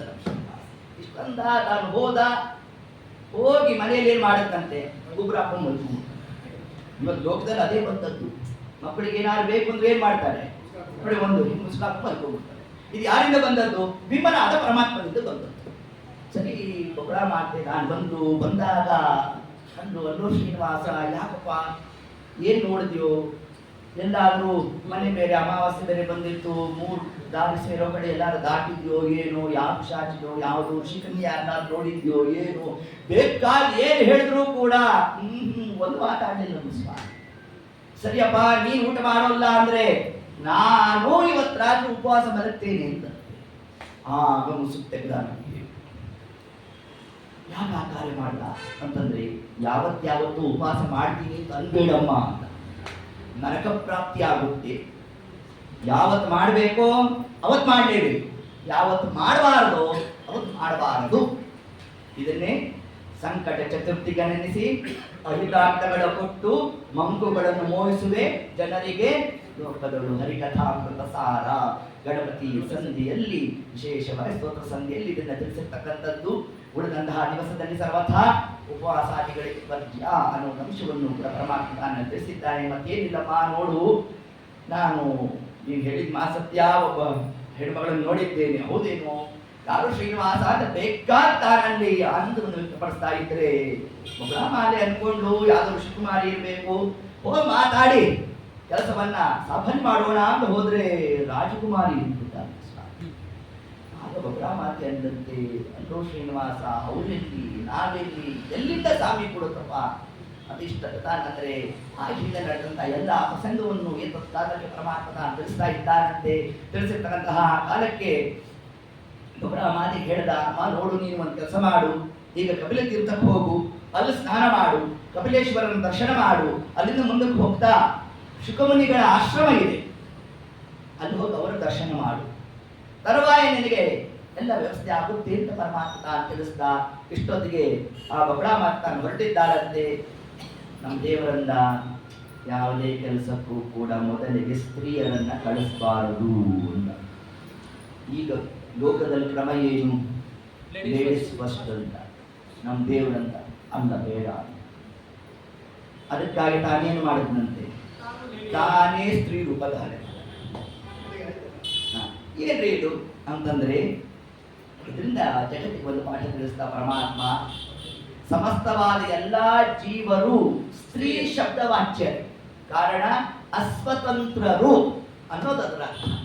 ಅದನ್ನು ಸ್ವತಂತ್ರನಾದ ನಾನು ಮಾತ್ರ ಕಾರ್ಯವನ್ನು ಪ್ರವೃತ್ತ ಮಾಡ್ತೇನೆ ಹೊರತಾಗಿ ಜೀವರು ಸ್ವತಂತ್ರವಾಗಿ ಅವರಲ್ಲಿ ಕರ್ತೃತ್ವ ಇಲ್ಲ ಅನ್ನೋ ಒಂದು ಅಂಶವನ್ನೇ ಪರಮಾತ್ಮ ತಿಳಿಸ್ತಾ ತಾನೇ ಅಲ್ಲಿ ಕೊರವಂಜಿ ರೂಪ ಪುಲ್ಲಿಂದ ರೂಪ ಧಾರಣೆ ಮಾಡಿದ್ದಾನಂತೆ. ಹಾಗಿತ್ತು ಆ ರೂಪ 800 ವರ್ಷದ ಮುದುಕಿ ರೂಪ ಅಂತಿತ್ತು. ಇದನ್ನ ಬ್ರಹ್ಮದೇವರು ಮೇಲಿಂದ ನೋಡ್ತಾ ಇದ್ರಂತೆ. ಇದು ಶುಷ್ಕ ವದನ, ಮುಖಾಲ ಸುಕ್ಕಟ್ಟು ಹೋಗಿತ್ತಂತೆ. ಮತ್ತು ಲಂಬೋದರಿ ದೊಡ್ಡ ಡೊಳ್ಳು ಹೊಟ್ಟೆ, ನಡಿತಾರೆ ಢೊಳ ಢೊಳ ಢೊಳ ಢೊಳ ಅಂತಿರ್ಬೇಕು ಉದುರುವಾಗ. ಮತ್ತು ಲಂಬಕರ್ಣ, ಈ ಕಿವಿಗೆಲ್ಲ ದೊಡ್ಡ ದೊಡ್ಡದು ಇದು ಹಾಕೊಂಡ್ಬಿಟ್ಟಿರ್ತಾನೆ ನೋಡ್ರಿ, ಅದು ಹಾಕಿ ಎಲ್ಲ ಕಿವಿ ಹರಿದೋಗಿರ್ಬೇಕು, ಹಂಗ ತಾನು ತೋರಿಸ್ತಾ ಇರಬೇಕು, ಅರಕಲ್ ಕುಸ ಹಾಕಿರ್ಬೇಕು, ಕೌಡೆಯ ಸರವನ್ನು ಹಾಕೊಂಡಿರ್ಬೇಕು, ಮತ್ತು ಬ್ರಹ್ಮಾಂಡವನ್ನೇ ಬುಟ್ಟಿಯನ್ನಾಗಿ ಮಾಡ್ಕೊಂಡಿರ್ಬೇಕು. ಇಷ್ಟೆಲ್ಲ ರೂಪವನ್ನು ನೋಡ್ತಾ ಅದಂತಹ ಬಾಯಲ್ಲಿ ಒಂದು ಹಲ್ಲಿನ ಬಂತು, ಒಟ್ಟು ಬಾಯಿ ಪರಮಾತ್ಮನು ಇಷ್ಟು ರೂಪವನ್ನು ಮಾಡ್ತಾ ಧಡ ಧಡ ಧಡ ಧಡ ಅಂತ ಪರಮಾತ್ಮ ನಡ್ಕೊಂಡು ಹೋಗ್ತಾ ಇದ್ರೆ ಬ್ರಹ್ಮದೇವರಂದ್ರಂತೆ ನನ್ನ ಸೃಷ್ಟಿ ಇಷ್ಟು ವಿಕಾರ ಇಲ್ಲ ಅಂದತ್ತೆ. ನಮ್ಮ ದೇವರಂದ ಅಲ್ಲೋ ನನ್ನನ್ನಂತ ಇದೆಯಾ, ಈಗ ನಿನ್ನ ಸ್ಥಿತಿ ನೋಡು ಅಂತ ಪರಮಾತ್ಮ ಕೌಪೀನದಲ್ಲಿ ಬರಬೇಕು ಅಂದ. ನೋಡಿ ಬ್ರಹ್ಮದೇವರು ಬರೋ ಕಾಲಕ್ಕೆ ಸಾಮಗಾಯನ ಪ್ರಿಯಳೆ ಸಾಮವೇದ ಹಿಡ್ಕೊಂಡು ಬಂದ್ಬಿಟ್ರಂತೆ. ಏನ್ ಸಾಮವೇದ ಓ ಅಂತ ಹತ್ಕೊಂಡು ಬಂದ್ರು. ನನಗೆ ಯಾಕೆ ಬೇಕು ಸುಮ್ಮನಿದ್ರೆ ಆಗೋದು, ಈಗ ಏನೇನು ಮಾಡ್ತಾನೋ ಅವ್ಯವಸ್ಥೆ ಅಂತ ಅನ್ಕೊಂಡು ಬ್ರಹ್ಮದೇವರು ತಾವು ಕೌಪೀನದಲ್ಲಿ ತಾವು ಬಂದಿರೋಣ. ರುದ್ರದೇವರು ನೋಡಿದ್ರಂತೆ, ನೋಡಿ ಇದೇ ನಮ್ಮಪ್ಪನ ಸ್ಥಿತಿ, ನಮ್ಮ ತಾತನ ಸ್ಥಿತಿ ಏನಿದು ಅಂತ ಅವ್ರು ನಕ್ಕರಂತೆ. ಊಟವಾಗಬಾರದಂತೆ ನಮ್ಮ ಸ್ವಾಮಿ ಒಂದು ದಂಡ ಆಗಿಬಿಟ್ರಂತೆ. ಅದರಂತೆ ಉಳಿದಂತಹ ದೇವತೆಗಳೆಲ್ಲ ಆ ಒಂದೊಂದು ಕವಡೆ ಮತ್ತೊಂದು ಮಗದೊಂದು ಹೀಗೆ ಒಂದೊಂದು ಪದಾರ್ಥವನ್ನಾಗಿ ಪರಮಾತ್ಮ ತಾನು ಅವರನ್ನೆಲ್ಲ ಮಾಡ್ತಾ ಬ್ರಹ್ಮಾಂಡವನ್ನೇ ಪರಮಾತ್ಮ ಬುಟ್ಟಿಯನ್ನಾಗಿ ಮಾಡಿಕೊಂಡ. ಏನಿದ್ರ ಅರ್ಥ ಅಂತಂದ್ರೆ ಬ್ರಹ್ಮಾಂಡಕ್ಕೆ ಬಳಸ್ತಕ್ಕಂತಹ ಪದಾರ್ಥದಿಂದಲೇ ಆ ಬುಟ್ಟಿಯನ್ನು ತಯಾರು ಮಾಡ. ಮೂಲ ದ್ರವ್ಯ ಏನಿದೆಯಲ್ಲ ಸತ್ವರಜಸ್ತಮೋ ಗುಣ, ಅದರಲ್ಲಿ ರಜೋ ಪದಾರ್ಥದಲ್ಲಿರ್ತಕ್ಕಂತಹ ಸತ್ವರಜಸ್ತಮೋ ಗುಣ, ತಮೋ ಗುಣದಲ್ಲಿರ್ತಕ್ಕಂತಹ ಸತ್ವರಜಸ್ತಮೋ ಗುಣ ಏನಿದೆ ಅದನ್ನೆಲ್ಲ ಮಿಶ್ರಣ ಮಾಡಿದಾಗ ಆಗೋದು ಯಾವುದು? ಈ ಅಚಿತ್ ಪ್ರಕೃತಿ. ಅದಕ್ಕೆ ಏನು ಸಾಮಗ್ರಿ ಬಳಸಬೇಕೋ ಅದೇ ಪದಾರ್ಥದಿಂದ ತಾನು ಬುಟ್ಟಿ ಮಾಡಿಕೊಂಡು ಇದರಿಂದ ಜಗತ್ತಿಗೆ ಏನ್ ತಿಳಿಸ್ತಾ ನಮ್ಮ ದೇವರು? ಬ್ರಹ್ಮಾಂಡವನ್ನೇ ಬುಟ್ಟಿ ಮಾಡಿಕೊಂಡ. ಇನ್ನು ಬ್ರಹ್ಮಾಂಡಕ್ಕೆ ಅಧಿಪತಿಗಳಾಗಿರತಕ್ಕಂತಹ ಬ್ರಹ್ಮದೇವರನ್ನ ಕೂಸಾಗಿ ಮಾಡಿಕೊಂಡ. ಅಹಂಕಾರ ತತ್ವಕ್ಕೆ ಅಭಿಮಾನಿಗಳಾಗಿದ್ದಂತಹ ರುದ್ರದೇವರನ್ನ ಗೂಟಪ್ರಾಯವನ್ನಾಗಿ ಮಾಡಿಕೊಂಡ. ಅಂದ್ರೆ ಇದರಿಂದಾಗಿ ಹಿಂದೆ ನಾನು ಆ ಕಿರಾತ ರೂಪವನ್ನ 25 ವರ್ಷದ ಯುವಕನಂತೆ ಏನು ತೋರಿಸಿದ್ದೆ, ಆಗ ಮಾತ್ರ ನಾನು ಸರ್ವೋತ್ತಮ ಅಂತ ಅನ್ಕೋಬೇಡ್ರಿ. ಈ 80 ವರ್ಷದ ಮುದುಕಿ ರೂಪದಲ್ಲಿ ಬಂದರೂ ಕೂಡ ಸರ್ವಕಾಲದಲ್ಲೂ ನಾನೇ ಉತ್ತಮ ಸರ್ವೋತ್ತಮ ಅನ್ನೋ ಒಂದು ಅಂಶವನ್ನೇ ಪರಮಾತ್ಮ ತಾನಲ್ಲಿ ವಿಶೇಷವಾಗಿ ನಿರೂಪಣೆಯನ್ನು ಮಾಡ್ತಾ ಇದ್ದಾರಂತೆ. ಇಷ್ಟನ್ನು ಮಾಡ್ತಾ ಆಕಾಶ ಮಹಾರಾಜನ ಪುರವನ್ನ ಪರಮಾತ್ಮ ತಾನು ಪ್ರವೇಶ ಮಾಡ್ತಾ ಒಂದು ವೇದಿಕೆಯಲ್ಲಿ ಏರ್ಬಿಡ್ತಂತೆ. ತತ್ಕಾಲಕ್ಕೆ ಘೋಷಣೆ ಮಾಡ್ತಾ ಇದ್ದಾನಂತೆ, ಯಾರ್ಯಾರು ಏನೇನು ರೋಗ ಇದೆಯೋ ಎಲ್ಲ ವಾಸಿ ಮಾಡ್ತೀನಿ. ಯಾಕೆಂದ್ರೆ ನಾನು ಮದ್ವೆಗೆ ಬರೋದು ಎಲ್ಲ ಮಾಸ್ಕ್ ಹಾಕೊಂಡು ಕೂತ್ಕೊಂಡ್ಬಿಟ್ಟು ಫೋಟೋನೇ ತೆಕ್ಕೊಡೋಕೆ ಆಗೋಲ್ಲ, ಹಂಗೆಲ್ಲ ಆಗಬಾರ್ದು. ನೋಡ್ರಿ ಆ ಮಾಸ್ಕ್ ತೆಗೀರಿ, ನಾನೇ ಕಂಡ್ರಿ ಅದು ಅವೆಲ್ಲ ಇಲ್ಲ. ಅಲ್ಲಿ ಬರೋದು ಕೆಮ್ಮೋದು ಚೀನೋದು, ಇವನ್ 2 ವರ್ಷದ ಹಿಂದೆ ಆಗಿತ್ತಲ್ಲ ಅವಸ್ಥಾ, ಹಂಗೆಲ್ಲ ಏನಿಲ್ಲ. ಎಲ್ಲ ಬಂದವರೆಲ್ಲ ಠಾವ್ ಠಾವ್ ಹೊಡಿತಿರ್ಬೇಕು. ಹಂಗ್ ಮಾಡ್ಬಿಟ್ಟ ಪರಮಾತ್ಮ. ಇನ್ನ ಮತ್ತೊಂದು ಘೋಷಣೆ ಮಾಡಿದಂತೆ, ಯಾರ್ಯಾರು ಹೆಣ್ಮಕ್ಳಿಗೆ ಲಗ್ನ ಆಗಿಲ್ಲ ಅವ್ರಿಗೆಲ್ಲ ಮಾಡಿಸ್ತೀನಿ ಅಂದ್ಬಿಟ್ಟ. ಯಾಕೆ ಅಲ್ಲಿ ಬರೋದು ಬರ್ಬೋದು. ನೋಡ್ರಿ ಆಕಾಶ ಮಹಾರಾಜ ಅವನ ಪುಣ್ಯ ನನ್ನ ಮಗಳು ಮನೇಲಿ ಕೂತಿದ್ದಾರೆ. ಹಂಗಲ್ಲ ಆಗ್ಬಾರ್ದು. ನನ್ನ ಮದ್ವೆಗೆ ಬಂದಾಗ ಯಾರು ಉತ್ಖಾಲಿಗಳು ಪಡ್ತಕ್ಕಂತಹ ಕ್ರಮನೇ ಇರಬಾರ್ದು. ಯಾರ ಮಕ್ಕಳಿಲ್ವೋ ಅವ್ರ ಮಕ್ಕಳು ನೋಡ್ರಿ, ಆಕಾಶ ಮಹಾರಾಜನ ಮಕ್ಕಳಿದ್ದಾರೆ, ಏನ್ ಚಂದ ಮಾಡ್ದ. ನಮಗೂ ಮಕ್ಕಳಿದ್ದಿದ್ರೆ ನಮ್ ಯೋಗ್ಯತಾನ ಸಾರ ನಾವು ಮಾಡ್ತಿದ್ವೋ ಏನೋ. ಹಂಗೂ ಆಗ್ಬಾರ್ದು. ಯಾರ್ಯಾರ ಮಕ್ಕಳಿಲ್ಲ ಅವ್ರ ಮಕ್ಕಳು ಪ್ರಾಪ್ತಿ ಆಗುತ್ತೆ. ಯಾರ ಲಗ್ನ ಆಗಿಲ್ಲ ಅವರ ಲಗ್ನ, ಯಾರಿಗೂ ರೋಗಾದಿಗಳಿದೆ ಅವರನ್ನು ಅಧ್ಯಾತ್ಮ ನಿರೋಗರನ್ನಾಗಿ ಮಾಡೋಣ. ಈಗ ಬೇಕಾದ್ರೆ ನಮ್ಮ ಸ್ವಾಮಿ ತಾನು ಹೇಳ್ತಾ ಇದ್ರೆ ಆ ರಾಜಮಾತಾ ಶ್ರೀಯರೆಲ್ಲ ಕೇಳಿದ್ರು. ತಾವು ಹೋಗಿ ಧರ್ಮದೇವಿ ವಿಷಯವನ್ನು ಮುಗಿಸಿದ್ರಂತೆ. ಹೌದೇನು, ಹಾಗಾದ್ರೆ ಕರ್ಕೊಂಡ್ಬಂದ್ರಿ ಅಂತಂದು. ಇಷ್ಟೊತ್ತಿಗಾಗಲೇ ಪದ್ಮಾವತಿ ದೇವಿ ತಾನು ಅತ್ಯಂತ ದುಃಖತಪ್ತಳಾಗಿ ತಾನು ಶಯ್ಯಾಗ್ರಹದಲ್ಲಿ ಕೂತಿರೋಣ, ಅತ್ಯಂತ ಚಿಂತಾಕ್ರಾಂತರಾಗಿದ್ದಾಳೆ ಧರ್ಮದೇವಿ. ಆ ಕಾಲಕ್ಕೆ ಸಖಿಯರೆಲ್ಲ ಹೋದ್ರಂತೆ. ಅಮ್ಮ ರಾಜಮಾತೆ ಹೇಳ್ತಾ ಇದ್ದಾಳೆ ಬರಬೇಕಂತೆ ಅಂತಂದ್ರೆ ನಮ್ಮ ದೇವರಂದ ದರಿದ್ರೋಸ್ಮಿನ, ನಾನು ಈ ರೂಪ ನೋಡಿ ಅರಮನೆ ಒಳಗಡೆ ಕರೆಯೋದು ಅಪಹಾಸ್ಯ ಮಾಡೋದು ಹಂಗಲ್ಲ ನಾನು ಬರೋಲ್ಲ ಅಂತ ನನ್ನ ಸ್ವಾಮಿ. ಇಲ್ಲಮ್ಮ ಹಂಗಲ್ಲ ನಾವೇನು ಅಪಹಾಸ್ಯ ಮಾಡೋಲ್ಲ. ರಾಜಮಾತೆ ಹೇಳಿದ್ದಾಳೆ ಯಾರಿಗೆ ಬೇಕೋ ಅವ್ರು ಬರ್ಲಿಕ್ಕೆ ಹೇಳು ಅಂತ ನನ್ನ ಸ್ವಾಮಿ. ಅಂದ್ರೆ ಏನರ್ಥ? ಯಾರೋ ತಿರುಪತಿಗೆ ಹೊರಗಿದ್ರು, ನಮ್ದು ಎರಡು ನಮಸ್ಕಾರ ಹಾಕ್ಬಿಡ್ರಿ ನಮ್ಮ ದೇವರನ್ನು ನಿನಗೆ ಅಂತ ಹಾಗೆ. ಯಾರೋ ದ್ವಾದಶಿ ದಿವಸ ಪಾರ್ಟಿಗೆ ಹೋಗ್ತಿದ್ರು, ನನ್ನ ಬಂದು ನೀವು ಊಟ ಮಾಡಿಬಿಟ್ರಿ ಎಲ್ಲಿ ಹೇಳ್ತೇವಾ, ನಿಮ್ಮ ಪಕ್ಕದಲ್ಲಿ ಎಲೆ ಹಿಡ್ಕೊಳ್ರಿ ನೋಡ್ರಿ, ಹಿಂಗಿರೋ ಕ್ರಮ. ಆದರೆ ಪರಮಾತ್ಮ ವಿಷಯದಲ್ಲಾದ್ರೆ ನಮ್ಮ ಪರವಾಗಿ ಹಂಗಲ್ಲ ಅಲ್ಲ. ನಮ್ಮ ಸ್ವಾಮಿ ಯಾರಿಗೆ ಬೇಕೋ ಅವ್ರು ಬರ್ಬೇಕು. ನಮ್ಮ ತಾತ ನೋಡ್ಬೇಕಿದ್ರಿ, ಪೂಜೆ ಮಾಡ್ತಾ ಇದ್ರು, ಈಗ ಆಗಲ್ಲಪ್ಪ. ಆ ಯಮಧರ್ಮರಾಜ ಅಂತನಂತೆ, ನೋಡಿ ನಿಮ್ ತಾತನಿಗೆ ಎಂತ ಸ್ಥಾನ ಕೊಟ್ಟಿದ್ದೇನೆ, ನೀನೇನ್ ಮಾಡಿದೆ. ಆದ್ದರಿಂದ ಹೀಗೆ ಆ ಕ್ರಮದಲ್ಲಿ ಪರಮಾತ್ಮ ಆ ಮಾತನ್ನ ಆಡೋಣ. ಧರಣಿ ದೇವಿ ಪರಮಾತ್ಮನ ಬಳಿಗೆ ನಾನು ಬಂದಿದ್ದಾಳಂತೆ. ಬಂದಾಗ ಅಮ್ಮ ನೀನು ಅವಶ್ಯ ಬರಬೇಕು, ನೋಡು ನಿನ್ ಕಿಂಚಿತ್ತು ನಿನ್ಗೆ ಅಪಮಾನ ಆಗಂತೆ ನಾನು ನೋಡ್ಕೊಂತೇನೆ ಅಂತ. ಅದರಂತೆ ರತ್ನ ಕಂಬಳಿನ ಹಾಸ್ಕೊಟ್ಟಿದ್ದಾಳಂತೆ. ಪರಮಾತ್ಮ ತಾನು ಬರಬೇಕು, ಯಾವ ಕಾಲಕ್ಕೆ ಯಾವ ರೂಪದಿಂದ ಹೆಂಗೆ ಬಂದರೂ ಕೂಡ ಅದು ಉತ್ಸವನೇ ಪರಮಾತ್ಮ. ಅದರಂತೆ ಆ ಪುರಂಜಿ ರೂಪನಾದ ಪರಮಾತ್ಮ ತಾನು ಬರಬೇಕು, ಎರಡು ಕಾಲನ್ನು ಚಾಚಿಬಿಟ್ಟಂತೆ ನಮ್ಮ ಸ್ವಾಮಿ. ಈ ಬ್ರಹ್ಮದೇವರು ಹೋ ಅಳುತ್ತಾ ಇರಬೇಕು, ಅದೇ ದೈತ್ಯದ ಪಕ್ಕದಲ್ಲಿ ಕೂದ ಪರಮಾತ್ಮ ಗೊತ್ತಿರು ಅಂತ. ಸರಿ, ಧರಣಿದೇವಿ ಬಂದು ಅಮ್ಮ ನನ್ನ ಮಕ್ಕಳಿಗೆ ಏನಾಗಿದೆ. ಅದನ್ನು ಪುರಂಜಿ ನಾಮಕನಾದ ಪರಮಾತ್ಮ ಅನ್ನಂತೆ, ಅಲ್ಲ ನಿನ್ ಮಕ್ಕಳನ್ನು ಹಡ್ದಿದ್ಯೋ ಇಲ್ವೋ. ಯಾಕೆ ನನ್ನ ಕೂಸ ಆಗ್ಲಿಂದ ಹೋ ಅಂತಾರೆ, ಏನಾದ್ರು ಒಂದಿಷ್ಟು ತಿನ್ನು ಕೊಡಬೇಕು ಅನ್ನೋ ಜ್ಞಾನ ಇದ್ಯೋ ಇಲ್ವೋ ನಿನಗೆ ಅಂತ. ಬ್ರಹ್ಮದೇವರು ಅನ್ಕೊಂಡು, ನಾನು ಅದಕ್ಕೆಲ್ಲ ಸ್ವಾಮಿ ಹೇಳ್ತಿರೋದು, ಅದಕ್ಕೆ ಯಾಕೆ ಹೇಳ್ತೀವೋ ಏನು ಮಾಡ್ತೀವೋ ಅಂತ ತಾವು ಮನಸ್ಸನ್ನು ಚಿಂತನೆ ಮಾಡ್ತಾ ಇದ್ರೆ, ಬಂಗಾರದ ಹರಿವಾಡದಲ್ಲಿ ಪರಮಾತ್ಮಂತ ತರೋಣ ತೊಂದ್ರೆ. ಅದನ್ನು ಪರಮಾತ್ಮ ಮೊದಲೇ ಬಚ್ಚು ಬಾಯಿ ಬೇರೆ, ಅದನ್ನು ತಾನು ಹಾಕೊಂಡು ತಿಂತಾ ಇರಬೇಕು. ಆ ಕಡಬಾಯಿಂದ ಎಲ್ಲ ಸುರಿತಾ ಇರಬೇಕು. ಅದನ್ನು ತಗೊಂಡು ಬ್ರಹ್ಮದೇವರು ಬಾಯಿ ತುರುಕ್ಬೇಕು. ಬ್ರಹ್ಮದೇವರು ಪುರ್ರಂತ ತಾವದು ಮುಗಿಬೇಕು. ದರಿದ್ರೋತ್ಮಿ, ಏನ್ ದರಿದ್ರ ಇದು, 3 ಹೊತ್ತು ಮಡಿ ಮಡಿ ಮಡಿ ಮಡಿ ಮಡಿ ಏನ್ ಗೊತ್ತಿದಂತು. ಇದಕ್ಕೆ ಮೃಷ್ಟಾನದಿಂದ ಅಭ್ಯಾಸ ಇಲ್ಲ, ಬರೀ ದುದಡರತ್ ಮಾಡಿ ಅಭ್ಯಾಸ ಆಗುದಂತೆ.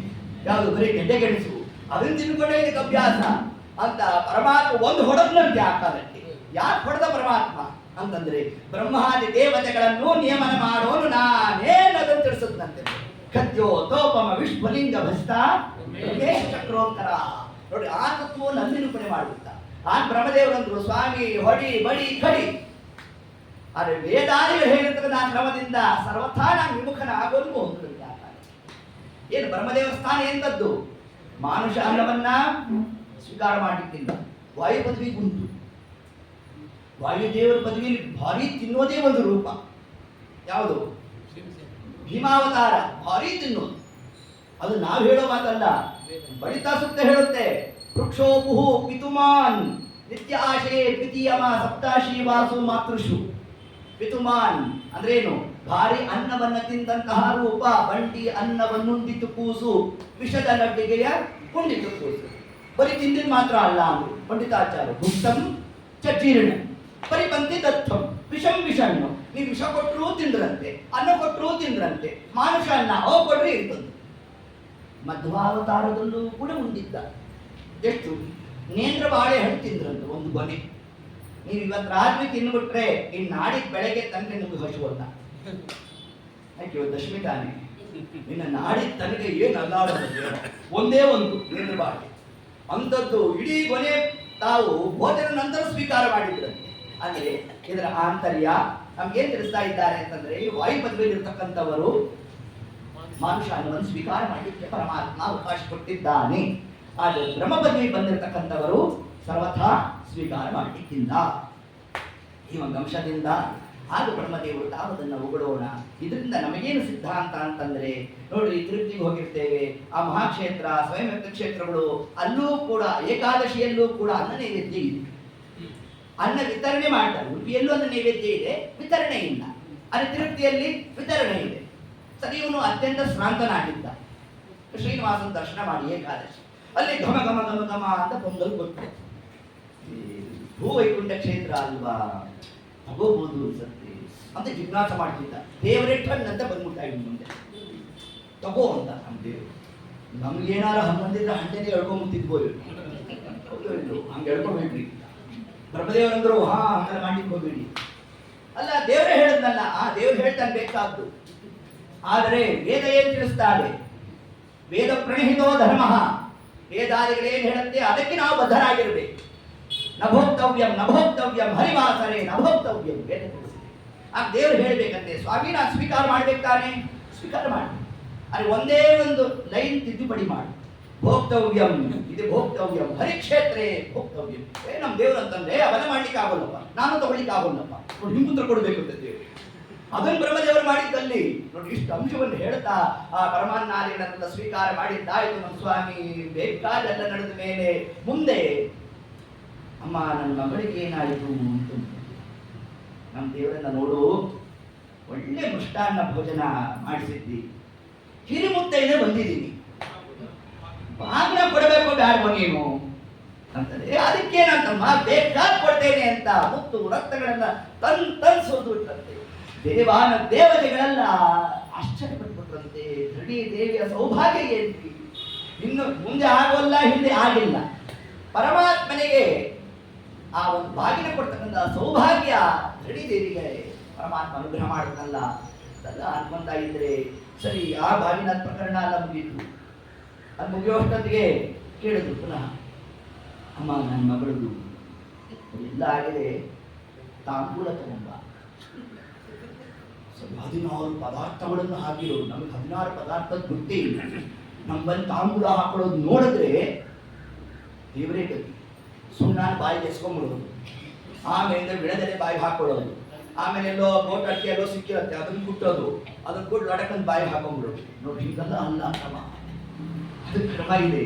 ಆ ತೊಟ್ಟನ್ನು ಬೆಳೆಸಬೇಕು, ನಾರನ್ನು ತೆಗಿಬೇಕು, ಆ ತುದಿಯನ್ನು ಚೀಡ್ಬೇಕು. ಇಷ್ಟನ್ನು ಮಾಡಿಲ್ಲ ಅಂದ್ರೆ ಮಧ್ಯದ ಆ ನಾರನ್ನು ತೆಗೆದಿಲ್ಲ ಅಂದ್ರೆ ಅದು ದೇಹಕ್ಕೆ ವಿಷ ಅಂತ ತಿಳಿಸ್ತಾರೆ. ತುದಿಯನ್ನು ತೆಗೆದಿಲ್ಲ ಅಂತಂದ್ರೆ ಮೊದಲೇ ಮಂದು ಬುದ್ಧಿ, ಇನ್ನೂ ಮಂದಾಗುತ್ತಂತೆ ಇಷ್ಟು ತಿಳಿಸ್ತಾರೆ. ಅದರಲ್ಲೂ ಪುನಃ ಪರಮಾತ್ಮ ಏನ್ ಮಾಡ್ದ, ಆ ತಾಂಬೂಲನ್ನು ಸ್ವೀಕಾರ ಮಾಡ್ದ. ಆ ಬೊಚ್ಚ ಬಾಯಿಗೆ ಅದೇನು ತಿನ್ನೋ ಅವನಿಗೆ ತಿಳಿಯೋದು ನಿನ್ನ ಆಗ ತಿರುಪತಿ ವೆಂಕಟರಮಣ ಅಂತ ಒಟ್ಟು ಅಲ್ಲಿ ತಿನ್ನಂತೆ ನಮ್ಮ ಸ್ವಾಮಿ. ತಿಂದಿದ್ದೆ ಮೊದಲಿಗೆ 5 ಬಾರಿ ಹಬ್ಬದಂತೆ ಪುರಾಣ ತಿಳಿಸೋದು. ಅದನ್ನ ಕೂದಲು ಏನ್ ಮಾಡ್ದ, ಅಲ್ಲೇ ಪಕ್ಕದಲ್ಲಿ ಹೂವಿನ ಕುಂಟ ಇಟ್ಟಿದ್ರಂತೆ, ಶೋಕಲ್ಲೇ ಇಟ್ಟಿರ್ತಾನೆ ನೋಡಿ, ಅದ್ರಲ್ಲಿ ಕುರ್ರಂತ ಬಿಟ್ಟಿದ್ದ.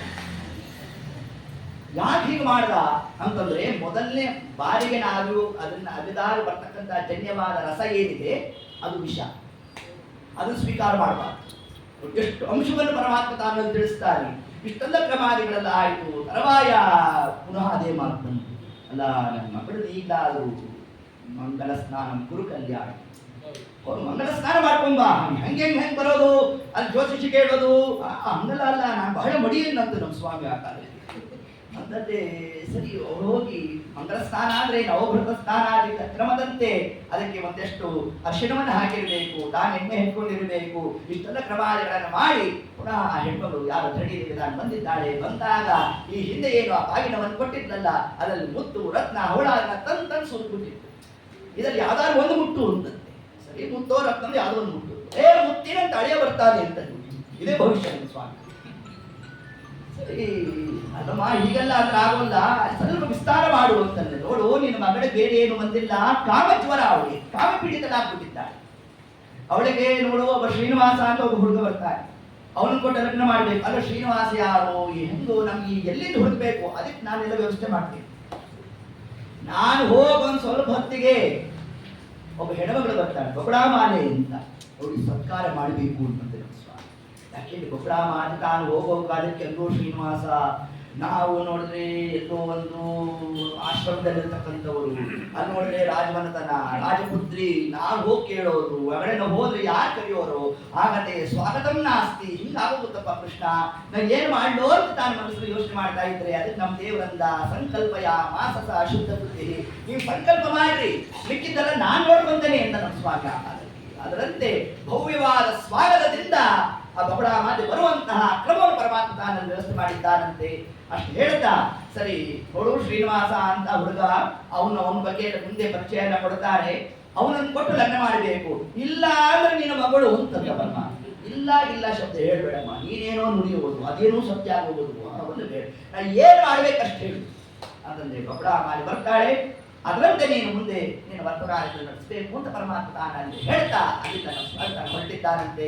ಇಷ್ಟೊಂದು ಬಬಡ ತಾನು ಜೀವ ಹಿಡಿ ಆಗೋಗಿದೆಯಂತೆ, ಅರಮನೆಯಲ್ಲಿ ಹೇಗೆ ಪ್ರವೇಶ ಮಾಡೋದು ಅಂತೆಲ್ಲ ಅನ್ಕೊಂಡ್ರೆ ಅಷ್ಟೊತ್ತಿಗಾಗಲೇ ಆ ಕಪಿಲೇಶ್ವರನ ದೇವಸ್ಥಾನದಲ್ಲಿ ಧರಣಿ ದೇವಿಯ ಸಖಿಯರೆಲ್ಲ ಬಂದಿದ್ರು, ಅವರು ಕೂಡ ಪೂಜೆ ಮಾಡಿಸ್ತಾ ಇದ್ರು. ಅಷ್ಟೊತ್ತಿಗೆ ಅವರಿಬ್ಬರಿಗೆ ಸಮಾಗಮ ಆಯಿತು. ನೋಡಿ ಹಿಂಗಿದೆ, ನಾನು ಅಧ್ಯಾತ್ಮಿಕ ಕನ್ಯಾರ್ಥಿಯಾಗಿ ಬಂದಿದ್ದೇನೆ ಅದೆಲ್ಲ ವಿಷಯವನ್ನು ಹೇಳಿದಾಗ ಆಗ ಧರಣಿ ದೇವಿ ವಿಷಯವನ್ನು ಮುಟ್ಟಿಸಿದ್ರಂತೆ. ಇಷ್ಟೊತ್ತಿಗಾಗಲೇ ಧರಣಿ ದೇವಿ ಶತಪಥ ತಾನು ತಿರುಗ್ತಾ ಇದ್ದಂತೆ. ಧರಣಿ ದೇವಿ ಶತಪಥ ತಾನು ತಿರುಗ್ತಾ ಇದ್ದಂತೆ. ಧರಣಿ ದೇವಿ ಶತಪಥ ತಾನು ತಿರುಗ್ತಾ ಇದ್ದಂತೆ. ಧರಣಿ ದೇವಿ ಶತಪಥ ತಾನು ತಿರುಗ್ತಾ ಇದ್ದಂತೆ. ಧರಣಿ ದೇವಿ ಶತಪಥ ತಾನು ತಿರುಗ್ತಾ ಇದ್ದಂತೆ. ಯಾವಾಗ ಮಕ್ಕಳ ಮಾತೆ ಆ ಹೆಣ್ಮಗಳು ಬರ್ತಾಳು ಅಂತ ಆಲೋಚನೆ ಮಾಡ್ತಿದ್ರು. ಯಾವಾಗ ಸಖಿಯರ ವಿಷಯವನ್ನು ತಿಳಿಸಿದ್ರು, ಭವ್ಯವಾದ ಸ್ವಾಗತವನ್ನ ಮಾಡಿದಂತೆ ಅಂದಿದ್ರು. ಆಂತರ್ಯ ಪರಮಾತ್ಮನ ಸೇವೆ ನಾವು ಮಾಡ್ತೇವೆ ಅಂತ ಹೇಳಿದ್ರೆ ಅದಕ್ಕೆ ಪರಮಾತ್ಮ ತಾನು ವ್ಯವಸ್ಥೆಯನ್ನು ಮಾಡ್ತಾನೆ ಅನ್ನುವಂಥ ತತ್ವವನ್ನು ಕೂಡ ನಮಗೆ ನಿರೂಪಣೆಯನ್ನು ಮಾಡ್ತಾ, ಸರಿ ಏನಮ್ಮ ಬಂದ ವಿಷಯ ಅಂತ ಧರಣಿದಿತ್ತ ಅಂತ ಕೇಳಿದ್ರೆ, ಕನ್ಯಾರ್ಥಿಯಾಗಿ ಬಂದಿದ್ದೇನೆ ಅಂತಂದ್ರು. ಹೌದಾ, ಸರಿ, ಸಂತೋಷ. ಏನ್ ನಿಮ್ಮ ಹುಡುಗನ ಹೆಸರು? ಶ್ರೀನಿವಾಸ. ಹೌದಾ, ಎಷ್ಟು ವಯಸ್ಸು? 25 ವರ್ಷ. ಏನು 25 ವರ್ಷನ? ಇನ್ನೂ ಲಗ್ನ ಆಗಿಲ್ವಾ? ಈಗ ಆಗ್ಬಿಟ್ರೆ ಇನ್ನು ಹುಡುಗಿರಿಗೆ ಆಗಿರೋಲ್ಲ. ಯಾಕೆಂದ್ರೆ ಅವರು ವಿಪರೀತ ಓದ್ಬಿಟ್ಟಿರ್ತಾರೆ, ಈ ಹುಡುಗರು ಅಷ್ಟು ಓದಿರಲ್ಲ. ಈ ಜಾಸ್ತಿ ಓದಿರೋ ಹೆಣ್ಣು ಮಕ್ಕಳಿಗೆ ನಮ್ಮ ಹುಡುಗರಿಗೆ ಸಾಮ್ಯತೆ ಕೂಡೋಲ್ಲ.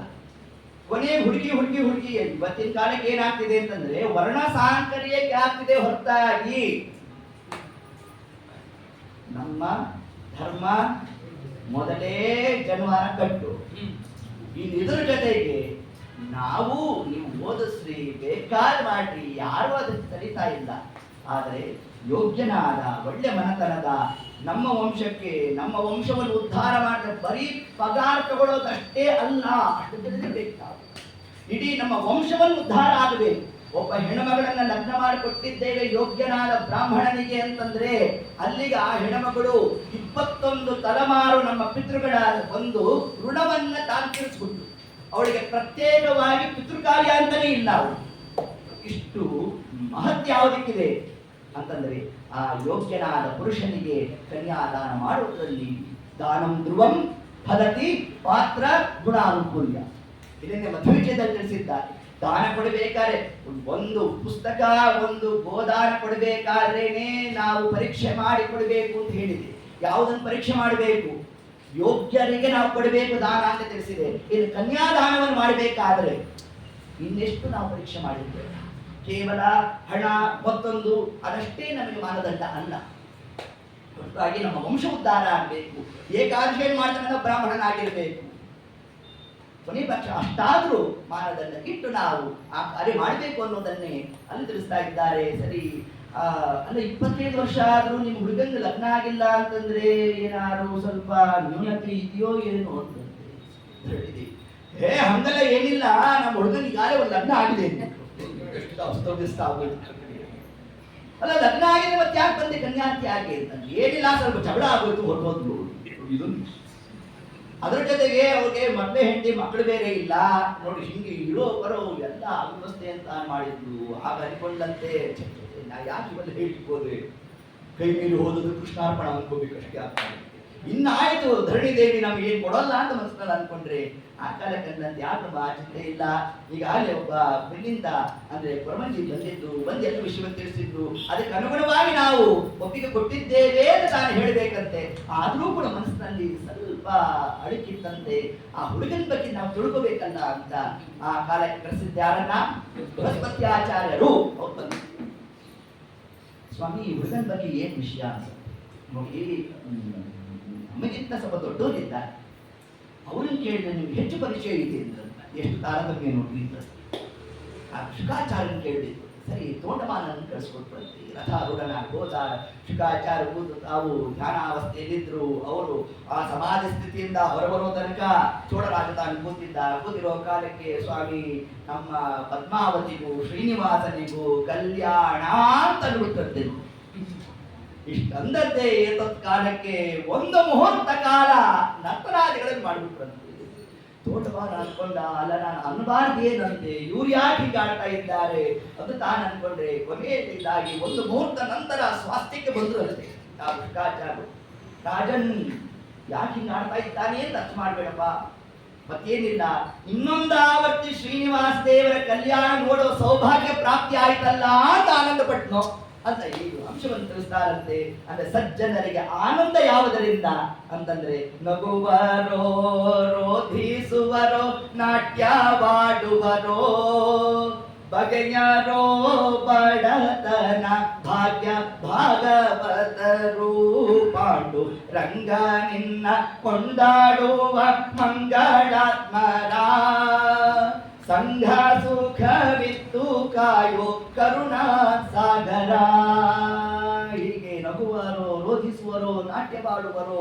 ಈ ಕ್ರಮದಿಂದ ನಮ್ಮ ಶುಕಾಚಾರ್ಯರು ಏನು ಧನ್ಯ, ರಾಜನ್ ಆಕಾಶ ಮಹಾರಾಜನಿಗೆ ಶುಕಾಚಾರ್ಯ ತಾವು ತಿಳಿಸ್ತಾ ಇದ್ದಾರಂತೆ. ಎಷ್ಟು ಕೋಟಿ ಜನ್ಮದ ಪುಣ್ಯನು, ಸಾಕ್ಷಾತ್ ಸ್ವಾಮಿ ಜಗಸ್ವಾಮಿ ಆದ ಪರಮಾತ್ಮನಿಗೆ ಅಳಿಯನಾಗಿ ಬರ್ತಾ ಇದ್ದಾರಪ್ಪ ಅಂತ ಬೇಕಾದ ಅಂಶವನ್ನು ತಾವು ಏತತ್ಕಾಲ ತಿಳಿಸಿದ್ದಾರಂತೆ. ಆಗ ಆಕಾಶ ಮಹಾರಾಜ ತಾನು ಕೂಡ ಆನಂದಭರಿತರಾಗಿದ್ದಾನೆ.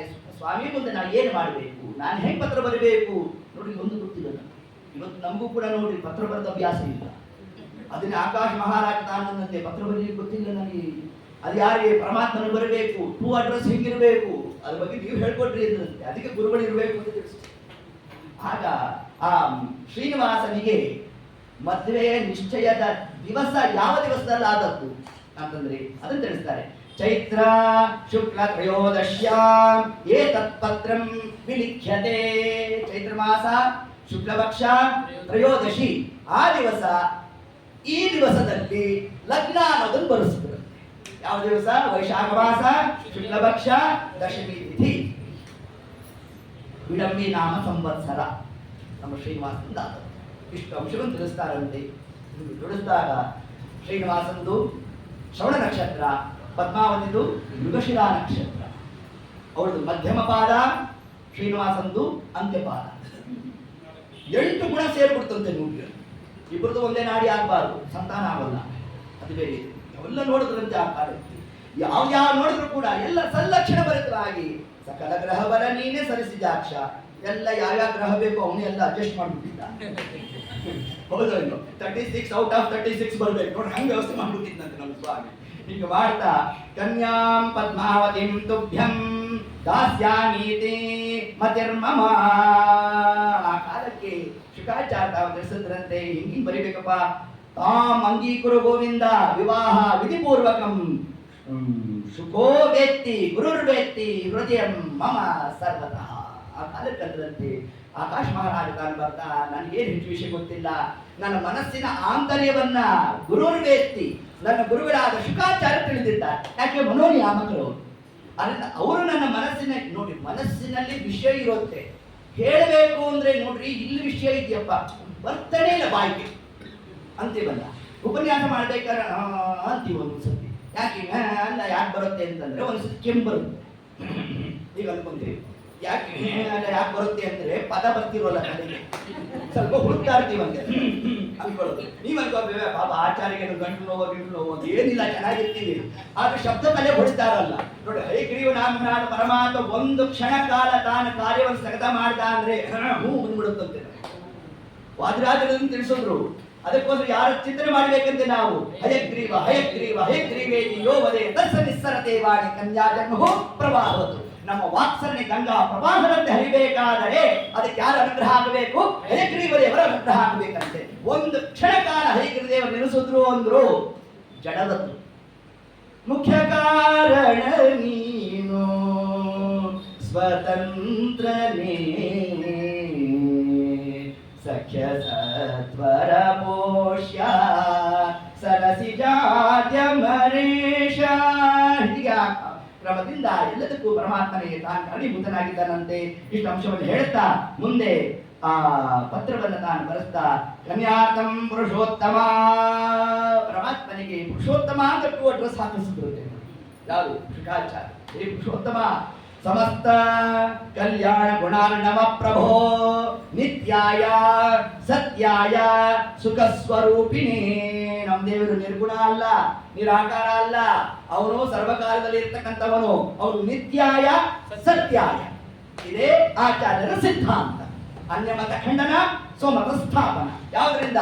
ಶ್ರೀನಿವಾಸನಿಗೆ ಬರೆದಿರ್ತಕ್ಕಂತಹ ವಿವಾಹ ಪತ್ರದಲ್ಲೂ ಕೂಡ ಹರಿಹಿ ಸರ್ವೋತ್ತಮ ಸಾಕ್ಷಾತ್ ಇದು ಪ್ರತಿಪಾದನೆ. ಇದೇ ವಿಷಯ ಪ್ರತಿಪಾದನೆ ಮಾಡಿಸ್ತಾರಂತೆ ಯಾರು? ಶುಕಾಚಾರ್ಯ ತತ್ಕಾಲಕ್ಕೆ.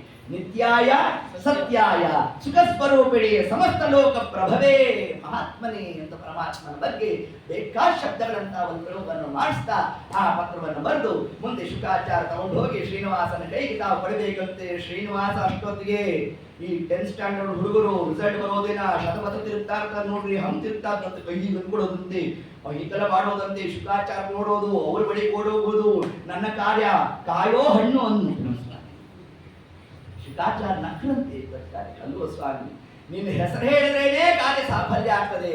ನೀನು ಸ್ವಯಂ ನಿನ್ನ ಕೆಲಸಕ್ಕೆ ಆತಾಡಿಯನ್ ಸ್ವಾಮಿ ಸಾಫಲ್ಯನೇ ತಗೋಯ್ ಪತ್ರ ಆಗ್ತದೆ. ಪರಮಾತ್ಮ ತತ್ಕಾಲ ಕಾರ್ಯನಾರಿಗಳಂತಾನ ಮಾಡ್ತಾ ಮುಂದೆ ಶ್ರೀನಿವಾಸ ತಾನು ಪತ್ರವನ್ನು ಬರೆದು ತಾನು ಕೊಟ್ಟಿದ್ದಾನಂತೆ. ಅರ್ಬುದ ಆಕಾಶ್ ಮಹಾರಾಜ ಹೇಳಿದಂತೆ ವರದಕ್ಷಿಣೆ ಎಷ್ಟು ಕೊಡ್ತೇನೆ ಅಂತಂದ್ರೆ ಅರ್ಬುದ ಅಂತ. ಏನ್ ಹಾಗಂದ್ರೆ ಬ್ಲ್ಯಾಂಕ್ ಚೆಕ್ ಸೈನ್ ಮಾಡಿ ಕೊಟ್ಬಿಡ್ತೇನೆ, ಎಷ್ಟು ಬೇಕಾದ್ರೆ ಬರ್ಕೊಂಡು.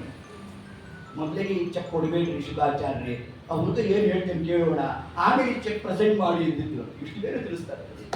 ಮೊದಲಿಗೆ 10,000, ಲಕ್ಷ ಸಹಸ್ರ, ಕೋಟಿ ಸಹಸ್ರ, ಅದಕ್ಕೇನಾದ್ರು ಹುಡುಗ ಒಲ್ಲೆ ಅಂತಂದ್ರೆ ಅರ್ಬುದ ಆಗಿ ಇಷ್ಟು ಅಂಶವನ್ನು ಹೇಳ್ತಿದ್ರು ಕಳಿಸಿದ್ರಂತ ಯಾರು? ಆಕಾಶ್ ಮಹಾರಾಜ. ಅದರಂತೆ ಪರಮಾತ್ಮ ಎತ್ತು ಕಾಲಿಗೆ ತಾನು ಕೂಡ ಸಂಪತ್ತಿಯನ್ನು ಕೊಟ್ಟು ಕಳಿಸಿದ್ದಾನೆ. ಇಷ್ಟೆಲ್ಲ ಮುಗಿದು ಬರೋಷ್ಟೊತ್ತಿಗೆ ಬಕುಳಾಮಾತೆ ಬಂದು ಬರೋ ಕಾಲಕ್ಕೆ ಪುನಃ ಅದೇ ಕ್ರಮ ಪರಮಾತ್ಮ. ಅವಳು ಬರೋಷ್ಟೊತ್ತಿಗೆ ನಂಗೆ ಅದೇ ವಿಷಯ ಗೊತ್ತಾಗುತ್ತೆ. ಹಿಂಗೆ ಕೂತ್ಕೊಳ್ಳೋದಾ? ಹಂಗಲ್ಲ, ಅವಳು ಏನು ಸೇವೆ ಮಾಡಿದ್ಲು ಅದೆಲ್ಲ ಕೇವಲ ನಿಷ್ಫಲ ಅಂತ ಹೋಗುತ್ತೆ. ಅದಕ್ಕೆ ಪುನಃ ಅದೇ ಕುತೂಹಲ ತೋರಿಸ್ತಾನೆ ನಮ್ಮ ಸ್ವಾಮಿ. ಅಮ್ಮ ನಾ ಕೆಲಸ ಏನಾಯ್ತು? ಕಾಯೋ ಹಣ್ಣು ಅಂದ ಪುನಃ. ಅಲ್ಲೋ ಶ್ರೀನಿವಾಸ, ಅದೇನ್ ದೇವರ ಅನುಗ್ರಹನೋ ಏನೋ ಅಪ್ಪ, ಅವಳು ಯಾರೋ ಪುಲ್ಲಿಂದ ಅಂತೆ ಕೊರವಂಜಿ, ಅವಳು ಬಂದಿದ್ದಂತೆ, ಅವಳು ಬಂದು ಎಲ್ಲ ವಿಷಯ ಎಲ್ಲ ವ್ಯವಸ್ಥೆ ಮಾಡಿಕೊಟ್ಟಿದ್ಲು. ಶ್ರೀನಿವಾಸ ನಿಮ್ಗೊಂದು ವಿಷಯ ಗೊತ್ತೇನು? ನಾನು ಬರೋ ಕಾಲಕ್ಕೆ ಏನು ಒಳ್ಳೆ ರಾಜಮರ್ಯಾದೆ ಕರ್ಕೊಂಡ್ಬಿಟ್ರಪ್ಪ ನನ್ನನ್ನ. ನಮ್ಮ ದೇವ್ರ ನಕ್ಕಂತೆ ಆ ಕಾಲಕ್ಕೆ. ಆಗ ನಮ್ಮ ಬಕುಳಾಮಾತೆ ಅಂದಂತೆ ನೀನು ಹೋಗಿದ್ದು ಏನು ಅಂತ ಇಷ್ಟು ಅಂಶವನ್ನು ಹೇಳ್ತಾ, ಅಂದ್ರೆ ಪರಮಾತ್ಮ ತಾನು ಜೀವನಿಂದ ಕಾರ್ಯವನ್ನು ಮಾಡಿಸ್ತಾನೆ. ಆದರೆ ಬಕುಳಾಮಾತೆನೆ ಮಾಡಿದ್ಲ? ಮಾಡಲಿಲ್ಲ. ಅದ್ರ ಹೆಸರು ಯಾರಿಗೆ? ಬಕುಳಾಮಾತೆಗೆ. ಅದು ಮಾಡಿದ್ಯಾರು? ಪರಮಾತ್ಮ. ಇದೇ ಜೀವಕರ್ತೃತ್ವ. ಎಷ್ಟು ಸುಲಭ ನೋಡ್ರಿ ನಮ್ಗಿದು. ನಮಗೆ ದತ್ತ ಸ್ವಾತಂತ್ರ್ಯ ಸಂಧಿ ತಗೊಂಡ್ಬಿಟ್ರೆ ತಲೆಗೂಡ ಅರ್ಥ ಆಗೋದಿಲ್ಲ. ಅದರಲ್ಲಿ ಬರೀ ನೀವು ಫಾರ್ಮುಲಾ ಹಾಕ್ಬಿಡ್ತಾರೆ ಯಾರು? ಜಗನ್ನಾಥ ಸುಸ್ತಾ ಪಂಡಿತರು. ಹೌದೋ ಇಲ್ವೋ? ಆ ಫಾರ್ಮುಲಾ ಡಿರೈವೇಶನ್ಸ್ ಅಲ್ಲಿ ಇಲ್ಲಿ ನಾವು ಹಾಕೊಂಡ್ರೆ ಬದುಕ್ತೀವಿ. ಹೌದೋ ಇಲ್ವೋ? ಇದೇ ದತ್ತ ಸ್ವಾತಂತ್ರ್ಯ. ಅಲ್ಲಿ ಬಕುಳಾಮಾತೆಯನ್ನು ಕಳಿಸ್ದ ಪರಮಾತ್ಮ. ಅವಳನ್ನೇ ಹೋಗಿ ಮಾಡ್ಕೊಂಬ ಅನ್ನ ಇಲ್ಲ, ತಾನೇ ಹೋದ, ತಾನೇ ಮಾಡ್ದ. ಅದ್ ಹೆಸರು ಯಾರು ಕೊಟ್ಟ? ಬಕುಳಾಮಾತೆ ಕೊಟ್ಟ. ಅದರಂತೆ ಜೀವನಲ್ಲಿ ಪರಮಾತ್ಮ ನಿಂತು ತಾನು ಕಾರ್ಯವನ್ನು ನಡೆಸ್ತಾ ಇದ್ದಾನೆ. ಮಾಡಿದ್ಯಾರು? ಪರಮಾತ್ಮನೇ. ಅರೆ ಅದರ ಫಲ ಯಾರಿಗೆ ಬಂತು? ಜೀವನಿಗೆ ಬಂತು. ಇದೇ ಅಧ್ಯಾತ್ಮಿರ್ತಕ್ಕಂತಹ ಜೀವಕರ್ತೃತ್ವದ ಆ ಒಂದು ಅಂಶ ಅನ್ನೋ ಒಂದು ಕ್ರಮವನ್ನು ಪರಮಾತ್ಮ ತಾನು ನಿರೂಪಣೆಯನ್ನು ನಡೆಸ್ತಾ ಇನ್ನು ಮುಂದೆ ಬಕುಳಾಮಾತೆ ಅಂದಂತೆ ಶ್ರೀನಿವಾಸ ಹೋದ ಕೆಲಸ ಹೂವಿನ ಸರಿ ಎತ್ತಕ್ಕಾಗೋಯ್ತು. ಹೂದಾ ಅಂತಂದ ನಮ್ಮ ಸ್ವಾಮಿ ತೆಪ್ಪು ಕೂತ್ಕೊಂಡ್ಬಿಟ್ಟ. ನಮ್ಮ ಅವತ್ತು ಹೇಳಿದ ಒಂದು ಮಾತು ಸತ್ಯ. ವಿವಾಹ ವಿವಾದ ನಿಮ್ಮ ಮಾತು ಸತ್ಯ. ವಿವಾದ ಯಾರ ಜೊತೆ ವಿವಾದ? ಮಣಿಮಂಜರಿ ಕಲಿತಾ ಇರೋನ ಹತ್ರ ಹೋಗ್ಬಿಟ್ಟು ಓಂ ಮಾತಾತೋ ಬ್ರಹ್ಮಜಿಜ್ಞಾಸ ಓಂ ಬ್ರಹ್ಮಶಕ್ತಿ ಹಿಂಗೆ ಆಗ್ತಾ ಯೋಗಿಕ ಆಗ್ತಾನೋ ಕೂಡ ಆಗ್ತಾನ. ಅವನು ಕೆಲ್ಲ ಕಡ್ಕೊಂಡು ಬಿಟ್ಟ ನೋಡ್ದ ಹೆಂಗ್ ಮಾಡ್ಬಿಟ್ಟೆ ಅವನ್ನ ಹಿಂಗ ಕ್ರಮ. ಇದು ಪ್ರಯೋಜನ ಇಲ್ಲ. ಮತ್ತೇನ್ ಕ್ರಮ? ಇದು ಸಮಾನವಾಗಿರ್ಬೇಕು. ಇಬ್ರು ಕೂಡ ಸುಧಾಮಂದ್ರ ಆಗಿರ್ಬೇಕು. ಆ ಕಾಲಕ್ಕೆ ಅವರು ಕೂತ್ಕೋಬೇಕು. ಕೂತಾಗ ಅದಕ್ಕೊಂದು ಕ್ರಮ. ಅದರಲ್ಲಿ ವಿವಾಹದಲ್ಲೂ ಕೂಡ ನಮಗಿಂತ ಯೋಗ್ಯತೆಯಲ್ಲಿ ಶ್ರೀಮಂತಿಕೆಯಲ್ಲಿ ಅತಿ ಮೇಲಿರ್ತಕ್ಕಂಥವರೊಟ್ಟಿಗೆ ಸಂಬಂಧ ಮಾಡಬಾರ್ದು. ನಮಗಿಂತ ಅತ್ಯಂತ ಕೆಳಗೆ ಇರ್ತಕ್ಕಂಥವರೊಟ್ಟಿಗೆ ಮಾಡಬಾರ್ದು. ಸಮಾನವಾಗಿರಬೇಕು. ಇದು ಶಾಸ್ತ್ರ ನಿಯಮ. ಅದು ನನಗೆ ಬೇಡ. ನೋಡು, ವರನಾಗ ನಾನು, ಬೀಗಿತಿಯಾಗ ನೀನು, ಇಬ್ಬರೇ ಹೋಗೋದು ಏನು ಚಂದ ಸ್ವಾಮಿ ಅಂದಾಗ ಬಕುಳಾಮಾತೆ ಅಂದಂತೆ ಖುಷಿ ಆಡದಿರೋ ಸ್ವಾಮಿ. ಯಾಕೆ ಸುಳ್ಳು ಹೇಳ್ತಿ? ವಿಶ್ವ ಕುಟುಂಬಿನಿ ಈಶಾವಾಸ್ಯಮಿದಂ ಸರ್ವಂ, ಇಡೀ ಜಗತ್ತು ನಿನ್ನ ಮನೇನು, ಕರಿ ಬ್ರಹ್ಮದೇವರನ್ನ ಅಂತ ಆ ಕಾಲಕ್ಕೆ ಬಕುಳಾಮಾತೆ ನಾನು ಹೇಳೋಣ. ಮರುಕ್ಷಣಕ್ಕೆ ಗರುಡದೇವರು ಪರಮಾತ್ಮ ಕರೆದ ಬ್ರಹ್ಮದೇವರು ಮೊದಲಾದ ಎಲ್ಲರಿಗೂ 2 ಪತ್ರ ಬರುತ್ತೆ. ಒಂದು ಬ್ರಹ್ಮದೇವರಿಗೆ, ಒಂದು ರುದ್ರದೇವರಿಗೆ. ಇನ್ನು ಉಳಿದವರಿಗೆಲ್ಲ ಹಾಗೆ ವಿಷಯ ಹೇಳ್ಬಿಟ್ಟು ಕೇಳಿ ಅಂತ. ಅಂತ ಬ್ರಹ್ಮದೇವರಿಗೆ ರುದ್ರದೇವರಿಗೆ ತಲುಪ್ತು. ಸರಿ, ಏನು ಎಲ್ಲಿ ತನಕ ಬರಲಿಲ್ಲ ನಮ್ಮ ಸ್ವಾಮಿ. ಇದೇ ವೈಶಾಖ ಮಾಸ ಸಪ್ತಮಿ ಬಂದೇ ಹೋಯ್ತು. ಬ್ರಹ್ಮದೇವರು ಬರಲಿಲ್ಲ, ಯಾರ್ಯಾರು ಇಲ್ಲ. ಶ್ರೀನಿವಾಸ ಅಂತ ನೋಡ್ದ. ಉಂಟಾದ ಕಾಲಕ್ಕೆ ನೆಂಟರು ಇಷ್ಟರು ಬಂಡರಾಗಿ ಬಂದು ಬಾಗಿಲ ಕಾಯುವರು. ಇದೆಲ್ಲ ಅಂತಿದ್ದ. ಆ ಕಾಲಕ್ಕೆ ಬಕುಳಾಮಾತೆ ಅಂತಂತೆ ಶ್ರೀನಿವಾಸ ಸಲ್ಲಿಸಿರೋ ಬರ್ತಾರೆ. ಬ್ರಹ್ಮದೇವರು ಹಂಗಲ್ಲ ಬರೋಲ್ಲಪ್ಪ, ತೀರ್ಥ ಸ್ನಾನ ಮಾಡ್ಕೊಂಡು ಬರೋರು ಅವರು. ಸುಮ್ಮನೆ ಢರ್ರಂತ ಹೇಳ್ಕೊಡೋದು. ಹಂಗ ನಾವು ನೀವು ತೀರ್ಥಯಾತ್ರೆ ಮಾಡ್ದಂಗ ಆ ಬ್ರಹ್ಮದೇವರು ತಿರುಪ್ತಿಗೆ ಹೋಗಿರ್ತಾರಂತೆ. ಬೆಳಗ್ಗೆ ಹೋದ, ಸಾಯಂಕಾಲಕ್ಕೆ ಇಳಿದೇ ಬಿಟ್ಟ. ಹೋದ್ವಾ, ಬೆಳಗ್ಗೆ ಅಲ್ಲೆಲ್ಲೋ ಬಿಸಿಲಿನ ಸ್ನಾನ ಕೊಟ್ರ, ತಿನ್ನಕ್ ಕೊಟ್ರ, ದರ್ಶನ ಮಾಡಿಸಿದ್ರ, ಬಂದೇ ಬಿಟ್ವಾ. ಸ್ವಾಮಿ ಪುಷ್ಕರಣಿ ಗೋವಿಂದ. ಹಿಂಗೆಲ್ಲ ಆದ್ರೆ ಆಗಲ್ಲ. ಸ್ವಾಮಿ ಪುಷ್ಕರ ಸ್ನಾನ ಮಾಡುವೆ, ತೀರ್ಥ ಸ್ನಾನ ಇಲ್ಲದೇನೆ ಭಗವತ್ ದರ್ಶನ ಇಲ್ಲ ನಮಗೆ. ಅದನ್ನಲ್ಲಿ ಬ್ರಹ್ಮದೇವರು ತಿಳಿಸಿದ್ರಂತೆ. ಅಷ್ಟೊತ್ತು ಬ್ರಹ್ಮದೇವರು ವೃತ್ತಿ ಬಂದ, ಯಾವತ್ತು ಸಪ್ತಮಿ ತಿಥಿಗೆ ಬಂದಂತೆ. ಬ್ರಹ್ಮದೇವರಲ್ಲ, ಬ್ರಹ್ಮದೇವ ವೃತ್ಯ ಬಂದಾಗ ಯಾರಪ್ಪ ನೀನು ಏನು ಅಂತಂದ. ನಮ್ಮ ಶ್ರೀನಿವಾಸ ಹೊರದಾಗ ಕೂತಿದ್ದ, ಯಾರು ಬರ್ಲಿಲ್ಲ. ನೋಡ್ದ, ನಾನು ನೀನು ಇಬ್ಬರೇ ಹೋಗ್ಬೇಕು ಏನೋ, ನಾನು ಅವತ್ತೇ ಹೇಳಿದೆ ನಿನಗೆ, ನನ್ನ ಮಾತು ಕೇಳಲಿಲ್ಲ. ಬೇಕಾದ ವ್ಯವಹಾರ ನಡೆಸ್ಬಿಟ್ಟ ನಮ್ಮ ಸ್ವಾಮಿ. ಆ ಕಾಲಕ್ಕೆ ನಡೆಸಿದಾಗ ಆಗ ಆ ನೃತ್ಯ ಬಂದಂತೆ. ನಾನು ಬ್ರಹ್ಮದೇವರ ನೃತ್ಯ ಅಂದ. ಏನಪ್ಪ ಏನ್ ವಿಷಯ ಅಂದ ನಮ್ಮ ಸ್ವಾಮಿ. ಏನಿಲ್ಲ ಸ್ವಾಮಿ, ಇದರ ಬ್ರಹ್ಮದೇವರು ಬರ್ತಾ ಇದ್ದಾರೆ. ಈಗ ಮೇರು ಪರ್ವತದಿಂದ ಹರಿದ್ವಾರಕ್ಕೆ ಬಂದಿದ್ದಾರೆ, ಮಾಯಾಪುರಿಗೆ ಬಂದಿದ್ದಾರೆ ಎಂದರು. ಸರಿ, ಅಲ್ಲಿ ಯಾಕೋ ನೇರವಾಗಿ ಬರ್ಬೋದಿತ್ತಲ್ಲ ಅಂದಿಲ್ಲ. ಸ್ವಾಮಿ ಗಂಗಾ ಸ್ನಾನ ಮಾಡ್ಕೊಂಡ್ ಬರ್ತಾರೆ ಅಂತ. ಇವ್ರು ಯಾರು ಹೇಳಿದ್ರು ಗಂಗಾ ಸ್ನಾನ ಮಾಡ್ಕೊಂಬ ಅಂತ? ಇಲ್ಲೇ ಬಂದಿದ್ರಾಗಿರೋದು, ನನ್ನ ಪಾದದಲ್ಲಿ ಕೂತಿದ್ದೆ ಅಂತ ನಮ್ಮ ಸ್ವಾಮಿ. ನೋಡ್ರಿ, ಹೀಗೆಲ್ಲ ವ್ಯವಹಾರವನ್ನು ಮಾಡ್ತಾ ಸರಿ ಅಲ್ಲಿಂದ ಇಷ್ಟೊತ್ತಾಗಿ ಯಾಕೆ ಬರ್ಲಿಲ್ವ ಅಂತಂದ್ರೆ, ಸ್ವಾಮಿ ಕಪಿಲ ತೀರ್ಥದಲ್ಲಿದ್ದಾರೆ ಬ್ರಹ್ಮದೇವರು ಅಂದ್ರಂತೆ. ಅಲ್ಲಿ ಬಂದು ಸ್ನಾನ, ಅಲ್ಲಿ ಬಂದು ತೀರ್ಥವಿಧಿ, ಅದನ್ನೆಲ್ಲ ಬ್ರಹ್ಮದೇವರು ತಾ ಮುಗಿಸ್ಬೇಕು. ತರವಾಯ ಯಾವಾಗ ಬ್ರಹ್ಮದೇವರು ಬಂದ್ರು, ಪರಮಾತ್ಮ ಧಾವಿಸ್ತಾನೆ ಹೋಗ್ಬಿಟ್ಟಂತೆ. ನೋಡಿ, ಹೋಗಿ ಬ್ರಹ್ಮದೇವರನ್ನ ಆದಿಗರಾದಿಗಳನ್ನ ಮಾಡ್ತಾ ತಾನು ಬಂದ. ಅದಾದ್ಮೇಲೆ ವಾಯುದೇವರು ಬಂದರು. ವಾಯುದೇವರು ಬರೋ ಕಾಲಕ್ಕೆ ಘಮ ಘಮ ಘಮ ಘಮ ಅಂತ ಪರಿಮಳ ಬಂದ್ಬಿಟ್ಟು ಸುಗಂಧ ದ್ರವ್ಯಗಳಂತಂದ್ರಂತೆ ವಾಯುದೇವರು. ಸುಗಂಧ ದ್ರವ್ಯಕ್ಕೆ ಅಭಿಮಾನಿಗಳು ಯಾರು? ವಾಯುದೇವರು. ಹೌದು, ನೀವು ಸಂಪಿಗೆ ಹೂವನ್ನು ದೇವರಿಗೆ ಹಾಕಿದ್ರಿ, ಅದು ಪರಮಾತ್ಮನಿಗೆ ತಲುಪೋದು ಹೇಗೆ? ಗಾಳಿ ರೂಪದಲ್ಲಿ. ಆ ಗಾಳಿ ಯಾರು? ವಾಯುದೇವರು. ಅದರಿಂದ ಅದಕ್ಕೆ ಅಭಿಮಾನಿಗಳು ವಾಯುದೇವರು. ಅದ್ರ ವಾಯುದೇವರು ಬಂದಾಗ ಪರಮಾತ್ಮ ಪುನಃ ನಾನು ಹೋದ, ಆಲಿಂಗನ ಕೊಟ್ಟ, ಅಷ್ಟು ಪ್ರಕರಣ ಆಯಿತು. ರುದ್ರದೇವರು ಬಂದರು, ಬಂದಾಗ ಶೇಖಂಡ್ ಕೊಟ್ಟ. ಅದೇ ಪಾಪ ಪಾಪ. ಇಂದ್ರಾದಿ ದೇವತೆಗಳು ಬಂದರು, ಸುಮ್ಮನೆ ಗಂಧ, ಅಲ್ಲೂ ತಾರತಮ್ಯ ನೋಡಿ. ಬ್ರಹ್ಮವಾಯುಗಳಿಗೆ ಆಲಿಂಗನ, ರುದ್ರದೇವರಿಗೆ ಶೇಖಂಡು, ಇಂದ್ರದೇವರಿಗೆ ಕೈ ಹೀಗಂದ, ಬಾಬಾ ಬಾಬಾ ಅಂತ. ಇನ್ನು ಮುಂದೆ ಬಂದಿರತಕ್ಕಂತಹ ಯಾರ್ಯಾರ ಪ್ರಭುತಿಗಳಿದ್ರು ಅವ್ರಿಗೆಲ್ಲ ಕೈ ಹೀಗನ್ನೋದು ಇಲ್ಲ, ಹೀಗಂದ. ಇಷ್ಟೆಲ್ಲ ಆಯಿತು. ಇಷ್ಟೆಲ್ಲ ವ್ಯವಸ್ಥೆಯನ್ನು ಪರಮಾತ್ಮನಾಥ ನಾನು ಮಾಡಿದ್ದಾನಂತೆ. ಇದೆಲ್ಲ ಆದ ನಂತರದಲ್ಲಿ ಸರಿ ಎಲ್ಲ ಕೂತಾಗ ನಮ್ಮ ದೇವರಂದ, ನಾನು ಯಾಕೋ ಮದುವೆ ಬೇಡ ಅಂತ ಅನಿಸ್ತಾನೆ. ಬ್ರಹ್ಮದೇವರಂದ್ರು, ಮಾತಿಗೆ ಮುಂಚೆ ದಾಡ್ತಿರ್ಬೇಡ ಸ್ವಾಮಿ, ಯಾಕೆ ಬಲವಂತ ಮಾಡ್ಲಿ ಅಂತಾನ? ಹಂಗಲ್ಲಪ್ಪ, ನೋಡಿ ₹1 ಇಲ್ಲ ನನ್ನ ಹತ್ರ, ನಾ ಏನು ಲಗ್ನ ಮಾಡಿಕೊಂಡು? ನೀವು ನೋಡಿ 2,000 ಮಂದಿ ಅಲ್ಲ, ಸಹಸ್ರಾರು ಮಂದಿ ಸೇರ್ಕೊಂಡ್ಬಿಟ್ಟಿದ್ದಾರೆ ಅಂತ ಬೇರೆ ಹೇಳ್ತಾ ಇದ್ದೀರಿ. ನಾಳೆ ಬೆಳಗ್ಗೆ ಏನಾಗಬೇಕು? ದೇವಸ್ಮಾರಾಧ್ಯ ಆಗಬೇಕು, ನನಗೆ ಮಂಗಳ ಸ್ನಾನ ಆಗಬೇಕು. ಮಂಗಳ ಸ್ನಾನ ಆಗಬೇಕು ಅಂದ್ರೆ ಅಭ್ಯಂಜನ ಮಾಡಿಸ್ಬೇಕಾದ್ರೆ ಯಾರು ಬರಬೇಕು? ಲಕ್ಷ್ಮೀದೇವಿ ಬರಬೇಕು. ಲಕ್ಷ್ಮೀದೇವಿ ಇಲ್ಲದೆ ನಾ ಏನ್ ಮಾಡ್ಲು ಅಂತ ಸ್ವಾಮಿ. ಲಕ್ಷ್ಮೀದೇವಿ ಅಂದ್ರೆ ಅದ್ ಮಾತು. ಆಮೇಲೆ ಮಂದೇವ್ರ ಕೋಲನ್ನು ಎಲ್ಲ ಸ್ಥಾಪನೆ ಮಾಡ್ತೀವಿ ಎಂದು ಬ್ರಹ್ಮದೇವ್ ಹೌದಲ್ವಾ ಅಂತ ಎಲ್ಲಾ ಕಡೆ ನೋಡ್ದ. ದೇವತೆಗಳಂದು, ಸ್ವಾಮಿ ನಾವೆಲ್ಲ ಹೊಸ ಬಟ್ಟೆ ಹೊಲಿಸ್ಕೊಂಡ್ಬಿಟ್ಟಿದ್ವಿ, ನಾವು ಲಗ್ನಕ್ಕೆ ಬರೋರು ಇಲ್ಲಿ ಬರೀ ಅನ್ನ ನೈವೇದ್ಯ ಮಾಡಿಕೊಂಡು ಅದಿಷ್ಟು ಕೇಳಿ ಹಂಗಲ್ಲ, ಅವೆಲ್ಲ ಆಗೋಲ್ಲ, ಬೇಕಾದ ವ್ಯವಸ್ಥೆ ಮಾಡಿಕೊಂಡು ದೇವತೆಗಳೆಲ್ಲ ಹೊರಟು. ಅಷ್ಟೊತ್ತಿಗೆ ರುದ್ರದೇವರನ್ನು, ಸ್ವಾಮಿ ವರಾಹ ದೇವರಿಗೆ ಆಮಂತ್ರಣ ಕೊಟ್ಟಿರೋ ಇಲ್ವೋ ಅಂದ್ರು. ಅವ್ರು ಮರ್ತೇ ಬಿಟ್ಟಿದ್ದೀನಿ ಅಂತ ನಮ್ಮ ಸ್ವಾಮಿ. ಪಕ್ಕದ ಮನೆಯವ್ರನ್ನೇ ಮುರಿಯೋದಂತೆ ನಾವು ವಿವಾಹ ಕಾಲದಲ್ಲಿ. ಹೌದೋ ಇಲ್ವೋ? ಎಲ್ಲರೂ ಪಕ್ಕದ ಮನೆ ತಾನೇ, ಕರೆದ್ರಾಯ್ತು ಅನ್ಕೊಂಡು ಆ ಮನೆ ಬಿಟ್ಬಿಟ್ಟಿರ್ತೇವೆ. ಇದೆಲ್ಲ ಯಾರಿಂದ ಬಂದಿದ್ದು? ನಮ್ಮ ದೇವರದೇ ವ್ಯಾಪಾರ ಇವೆಲ್ಲ ನೋಡಿ. ಮರ್ತೇ ಬಿಟ್ಟೆ ಅಂತ ನಮ್ಮ ಸ್ವಾಮಿ ಆ ಕಾಲಕ್ಕೆ. ಆಗದ್ದು ಬ್ರಹ್ಮದೇವರಿಗೆ ರುದ್ರದೇವರಿಗೆ ಹೇಳ್ದ, ನೋಡು ನಾ ಸುಮ್ಮನೆ ಹೋಗಿ ಔಪಚಾರಿಕವಾಗಿ ಕರೆಯೋದು, ನೀವು ಬಲವಂತ ಮಾಡೋದು ಅವೆಲ್ಲ ಒಂದು ಮಾಡಿಕೊಡು, ತೆಪ್ಪು ಕೂತಿರ್ಬೇಕು ಅಂತ. ರುದ್ರ ನೀ ಸುಮ್ಮನೆ ಕೂತಿರ್ಬೇಕು. ಸರಿ ಆಗ್ಲಿ ಸ್ವಾಮಿ, ನಾವೇನ್ ಮಾತಾಡಲ್ಲ ಅಂದ್ರು. ಹೋದಾಗ ಆಮಂತ್ರಣ ಬರುತ್ತಾ, ಪರಮಾತ್ಮ ಬರಬೇಕು ತಾವು ವಿವಾಹಕ್ಕೆ ಅಂತಂದು. ಇಲ್ಲಪ್ಪ, ನನಗೆ ವಯಸ್ಸಾಗಿದೆ, ನೋಡು ಎಲ್ಲ ಫಲ ಎಲ್ಲ ಕಟಾವು ಬಂದ್ಬಿಟ್ಟಿದೆ, ಇನ್ನೆಲ್ಲ ಪ್ರಾಣಿಗಳೆಲ್ಲ ಹಾಳು ಮಾಡ್ಬಿಡುತ್ತೆ, ಅದನ್ನ ನನ್ನ ಕೈಲಿ ಆಗೋಲ್ಲ ಅಂದ್ರೆ ಹಂಗಾರೆ ಒಂದು ಕೆಲಸ ಮಾಡ್ರಿ ಅಂತ. ಏನದು? ನಿಮ್ಮನೇಲೆ ನಾನು ಆ ಸ್ಥಾಪನೆ ಮಾಡಿಬಿಡ್ತೇನೆ ಮಂದೇವ್ರ ಕೋಲ್ನ, ನೀನ್ ದಯವಿಟ್ಟು ಶಮಿ ಪತ್ರ, ಶಮಿ ವೃಕ್ಷ ಅದನ್ನ ನೀನೇ ಇಟ್ಟು ವಿಶೇಷವಾಗಿ ಪೂಜೆ ಮಾಡಬೇಕು ಅಂತಂದ್ರೆ ಆಗ್ಲಿಂದ ನಮ್ಮ ಸ್ವಾಮಿ. ಅದರಂತೆ ಅದಕ್ಕೆ ವ್ಯವಸ್ಥೆ ಅಂತ ನಡೆಸಿರೋಣ. ಇಷ್ಟೆಲ್ಲ ಆಯಿತು. ಸರಿ, ನನಗೆ ಅಭ್ಯಂಜನ ಯಾರು ಮಾಡಿಸ್ತಾರೋ ಇವತ್ತು ಪ್ರಶ್ನೆ ಆಗುತ್ತೆ. ಆದಾಗ ಸರಿ ಲಕ್ಷ್ಮೀದೇವಿ ಬರಬೇಕು. ಆ ಲಕ್ಷ್ಮೀದೇವಿ ಇಲ್ಲದೇನೆ ನಾ ಹಂಗರ ಒಂದು ಕಾರ್ಯ ಮಾಡಿಸೋದಪ್ಪ. ಶ್ರೀ ತತ್ವ ಇಲ್ಲ ಅಂತಂದ್ರೆ ಅಲ್ಲಿ ಅಲಕ್ಷ್ಮಿ ಸನ್ನಿಧಾನ ಆಗೋದು. ಅಲ್ಲಿ ಲಕ್ಷ್ಮೀ ತತ್ವ ಇರಬೇಕು ಹೇಳ್ತಾ, ಮತ್ತು ನೇರವಾಗಿ ನನ್ನ ಸ್ಪರ್ಶ ಮಾಡುವ ಅಧಿಕಾರ ಕೇವಲ ಲಕ್ಷ್ಮೀದೇವಿ ಮಾತ್ರ ಇರ್ತಕ್ಕಂಥದ್ದು. ಸರಿ, ಲಕ್ಷ್ಮೀದೇವಿನ ಕರ್ಕೊಂಡ್ಬರೋದು ಯಾರು? ಬೆಕ್ಕು ಗಂಟೆ ಕಟ್ಟೋರು ಯಾರು? ಅದು ಏನಂತ ವಿಷಯ? ಅಮ್ಮ ನಿಮ್ಮ ಯಜಮಾನಿಗೆ 2ನೇ ಮ್ಯಾರೇಜ್ ಆಗ್ತದೆ ಬಾ ಅಂತ ಹೇಳಿ ಎಲ್ಲ ದೇವತೆಗಳ ದಿಕ್ಕಾಪಾಲ ಆಗ್ಬಿಟ್ಟರು. ಹೋಗ್ಬಿಟ್ಟು ಲಕ್ಷ್ಮೀದೇವಿನ ಯಾರೇ ಅಷ್ಟು ಹೇಳಿ ಮಾಡ್ತಾರೆ ಅಂತ ಅನ್ಕೊಂಡ್ರೆ ಕೊನೆಗೆ ಸುನೀಕರಣ ಸ್ವಾಮಿ ಐದು ಸ್ವಾಮಿ ಬೇರೆ ಯಾರು ಸಿಗ್ಲಿದ್ದು, ಯಾಕೆ ಹಿಂಗೆ ಮಾಡ್ತೀನಿ ಅಂತಂದ್ರು. ಏನಿಲ್ಲಪ್ಪ, ನೀನಂದ್ರೆ ಬಹಳ ಪ್ರೀತಿ ಕೊಡೋ ಲಕ್ಷ್ಮೀದೇವಿಗೆ.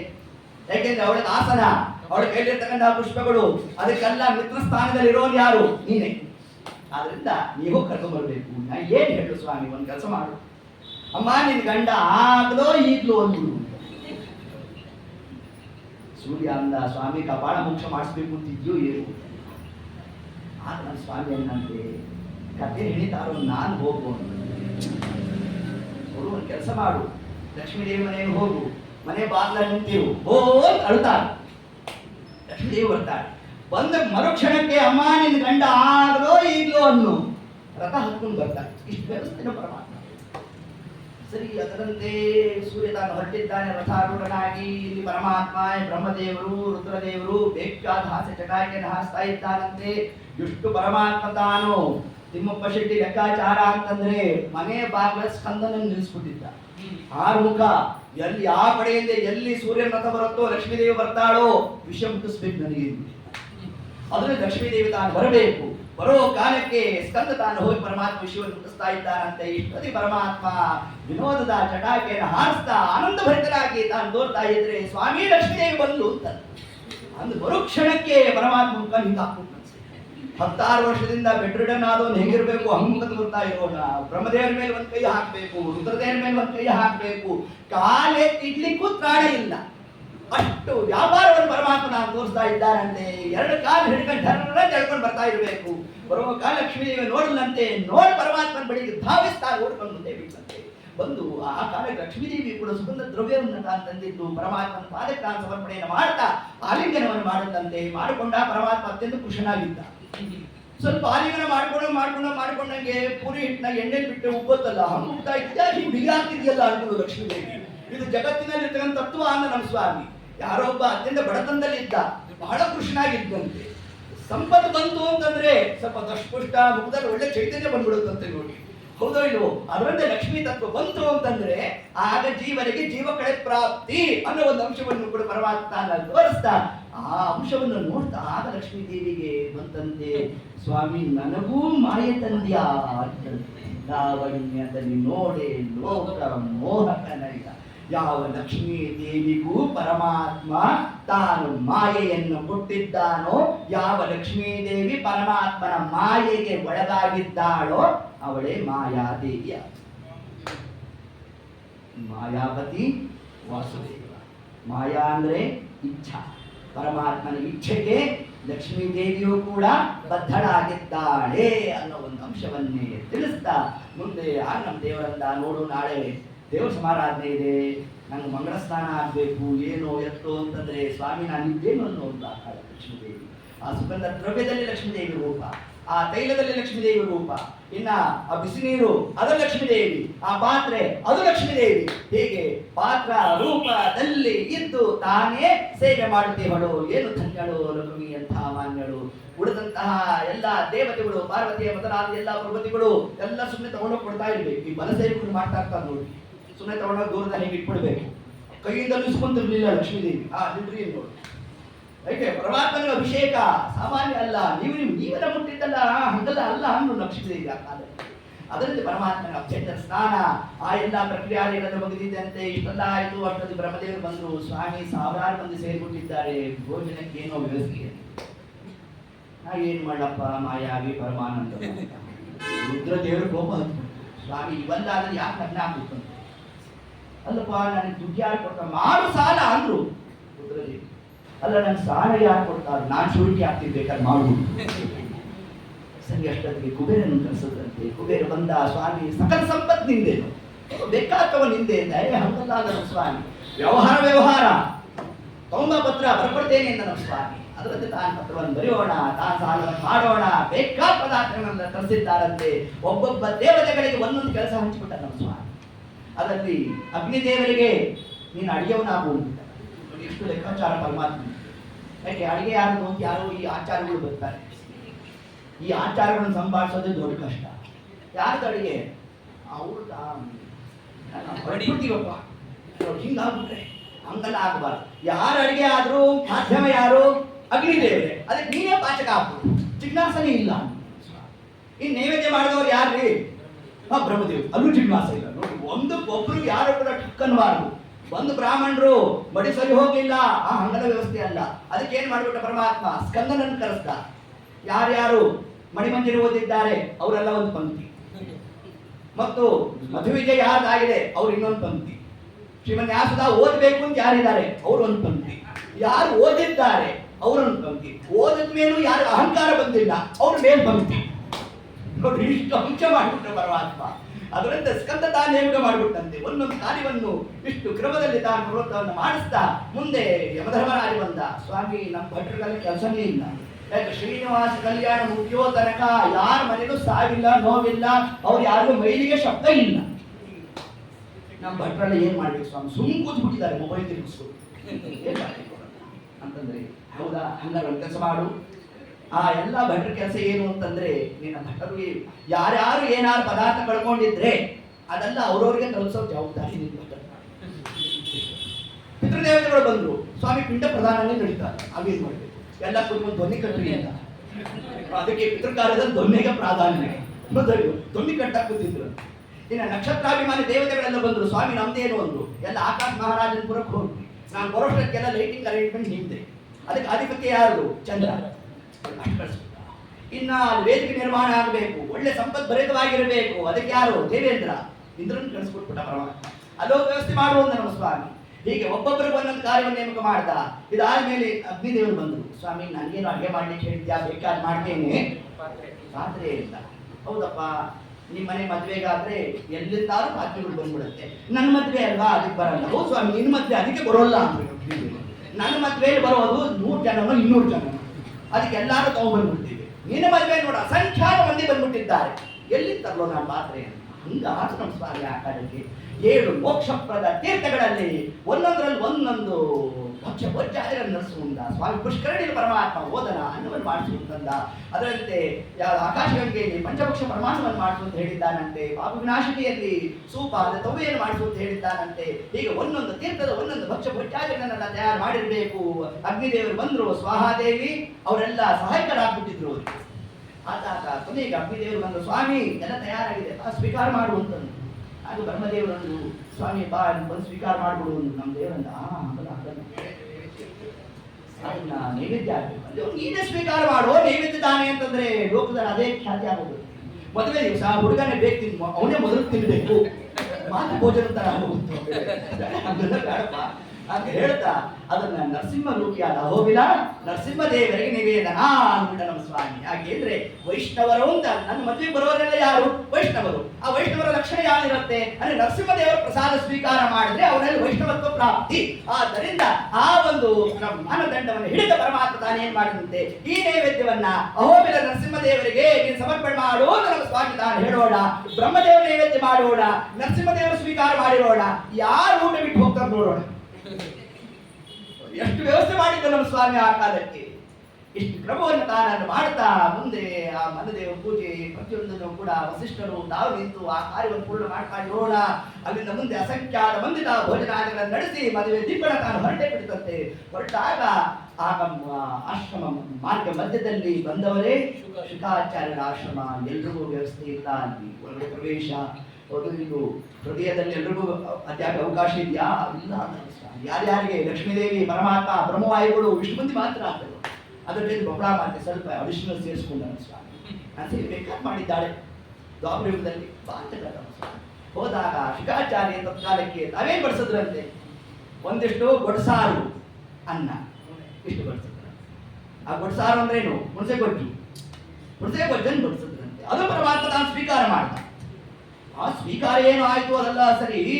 ಹೊರಗಡೆ ನಿಂತಿದ್ರಲ್ಲ ಅಸಂಖ್ಯಾತ ಭಕ್ತರು, ಋಷಿಮುನಿಗಳೆಲ್ಲ ನಿಂತ್ಬಿಟ್ಟಿದ್ರು.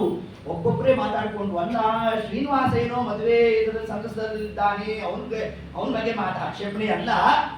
ಈ ಶುಕಾಚಾರ್ಯ ಏನ್ರಿ ಒಂದು ತನ್ನ ಹಾಕ್ಲಿಕ್ಕೆ ಆಗ್ಲಿಲ್ವಾ ಅವ್ರಿಗೆ?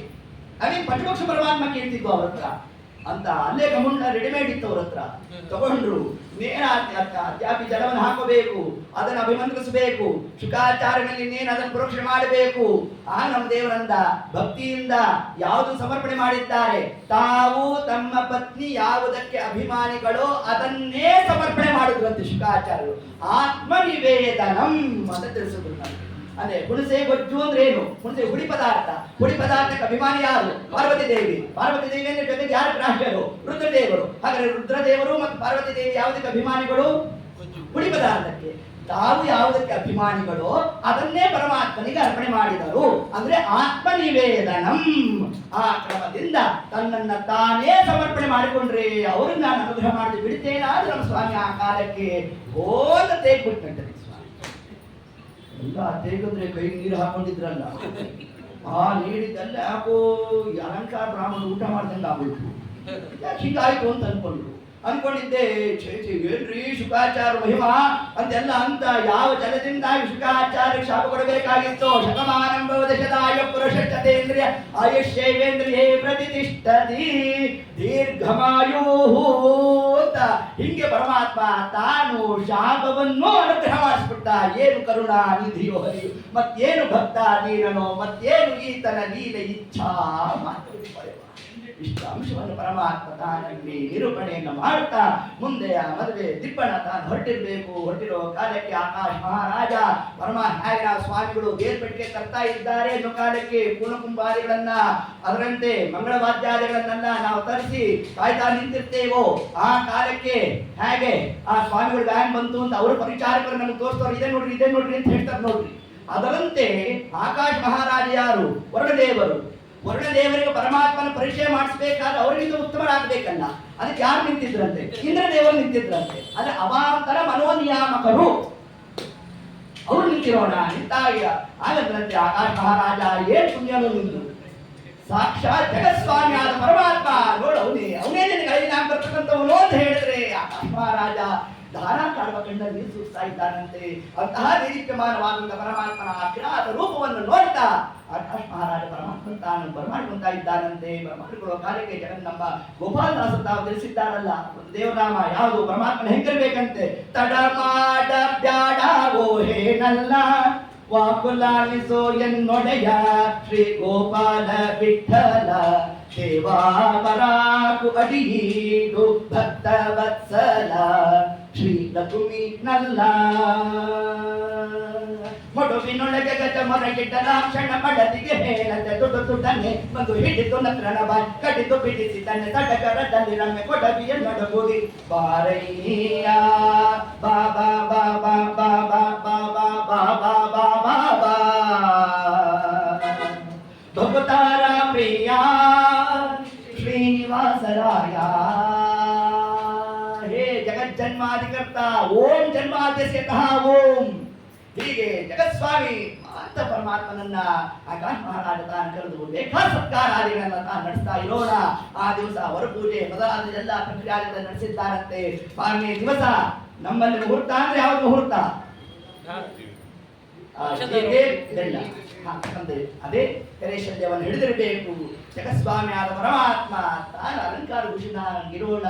ಇನ್ನು ನಮ್ಮ ವೇದವತಿ ದೇವಿ ಪದ್ಮಾವತಿ ಆಗಿ ತಾನು ಬಂದು ಪರಮಾತ್ಮನನ್ನ ತಾನು ಸ್ಮರಣೆಯನ್ನು ಮಾಡ್ತಾ ನಿಂತಿದ್ದಾಳಂತೆ. ನಿಂತಿರುವ ಕಾಲಕ್ಕೆ ಸಮಸ್ತವಾದ ಎಲ್ಲ ಋಷಿವರ್ಗ ದೇವತಾ ವರ್ಗ ಪರಮಾತ್ಮನನ್ನ ತಾವು ಸ್ತೋತ್ರವನ್ನ ಮಾಡುತ್ತಾ ಆಗ ಹೇಳ್ತಕ್ಕಂತಹ ಮಂಗಳಾಷ್ಟಕವೇ ಲಕ್ಷ್ಮೀ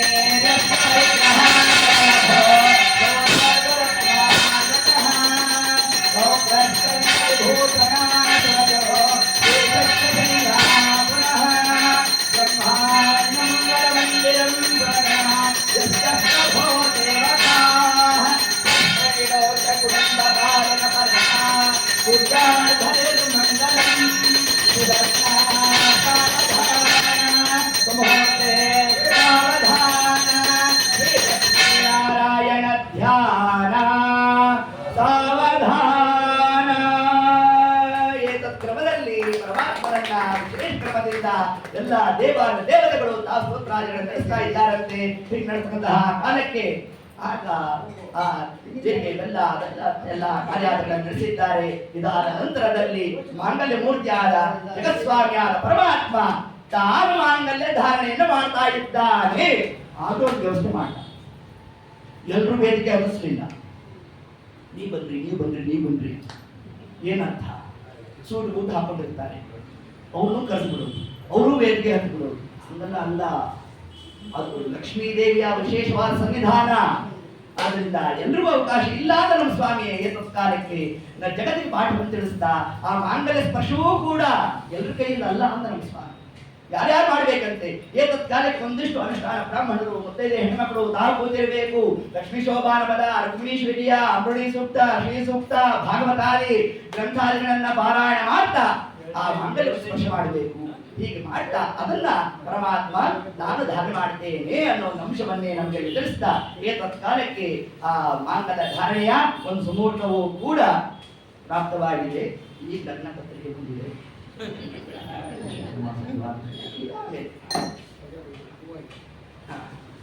ಅಂತ ಹೀಗೆ ಆ ಒಂದು ಕ್ರಮವನ್ನು ಹೇಳ್ತಾ ಜಗಸ್ವಾಮಿಯಾದ ಪರಮಾತ್ಮ ತಾನಲ್ಲಿ ಆ ಮಾಂಗಲ್ಯ ಧಾರಣೆಯನ್ನು ಮಾಡೋಣ. ಮಾಂಗಲ್ಯಂ ತಂತನಾನೇನ ಜಗಜ್ಜೀವನ ಹೇತುನಾ ಸಂಸ್ಥೆ ಬದ್ಧಾನಿ ಕವಯೇ ಸಂಜೀವ ಶರದಸ್ತಕಂ ಸುಲಗ್ನ ಸಾವಧಾನ ಸುಮೋಹೇ ಸಾವಧಾನ ಶ್ರೀ ಲಕ್ಷ್ಮೀನಾರಾಯಣ ಧ್ಯಾನ ಸಾವಧಾನ. ಏತದ್ರವದಲ್ಲಿ ಪರಮಾತ್ಮನ ಆ ಒಂದು ದಿವ್ಯವಾದ ಮಂಗಳ ಮಹೋತ್ಸವವು ಕೂಡ ಏನು ನಡೆದಿರೋಣ. ಇದರಿಂದಾಗಿ ಸಮಸ್ತವಾದ ದೇವತಾ ವರ್ಗ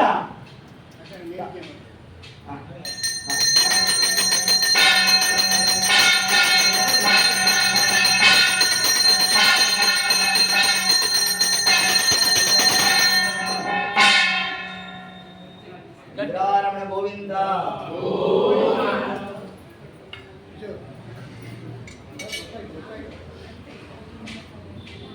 ಅಂತ ಹೇಳ್ತಾ ಹೀಗೆ ಪರಮಾತ್ಮನ ಆ ಒಂದು ಮಹೋತ್ಸವ ಕೂಡ ನಡೆದಿರೋಣ. ಇಷ್ಟದಾಯಿತು. ಇದಾದ್ಮೇಲೆ ಬೇಕಾದ ರೋಚಾರವನ್ನು ಮಾಡ್ತಾ ಇದ್ದಾನಂತೆ.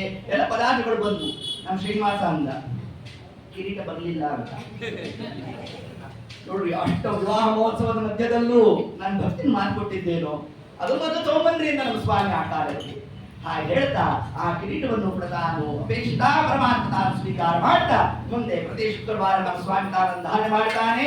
ಅದರಿಂದ ಚೋಳರಾಜ ತಾನು ಪುತ್ರತನಾಗ್ತಾನೆ ಅನ್ನೋ ಒಂದು ಅಂಶವನ್ನು ಕೂಡ ನಮಗೆ ತಿಳಿಸ್ತಾ ಹೀಗೆ ಈ ವೈಶಾಖ ಮಾಸದ ಶುಕ್ಲ ಪಕ್ಷದ ದಶಮಿ ತಿಥಿ ಇಂತಹ ಆ ಶ್ರೀನಿವಾಸ ದೇವರ ಕಲ್ಯಾಣ ಮಹೋತ್ಸವವನ್ನ ಸುಮಾರು 10 ದಿವಸಗಳ ಕಾಲ ನಾವು ನೀವು ಸೇರಿ ಇಂತಹ ಈ ಒಂದು ದೇವತಾ ಕಾರ್ಯದಲ್ಲಿ ಭಾಗಿಗಳಾಗಿದ್ದೇವೆ ಅಂದ್ರೆ ಇದು ಎಷ್ಟು ಜನ್ಮದ ಸುತ್ತ ವಿಶೇಷ ನಿಮಗೆ ಪ್ರಾಪ್ತವಾಯಿತು ಏನು. ಅದರಿಂದ ಇಂತಹ ದೇವದ ಕಾರ್ಯವನ್ನು ಮಾಡಿರ್ತಕ್ಕಂತಹ ಇಲ್ಲಿನ ಆಡಳಿತ ವರ್ಗ ಬಹಳ ಶ್ರಮ ಪಟ್ಟಿರಬೇಕು. ಅವರ ಒಂದು ಪರಿಶ್ರಮ, ಇನ್ನು ಶ್ರೋತೃ ವರ್ಗ ಇವೆಲ್ಲ ಇಷ್ಟು ಉತ್ಸಾಹದಿಂದ ಇದ್ರೆ ಇಂತಹ ದೇವತಾ ಕಾರ್ಯ ಸಾಧ್ಯ. ಮತ್ತು ಸೇವಾಕರ್ತರು ಇರಬೇಕು, ಅವರಿಂದ ಸೇರಿರಬೇಕು.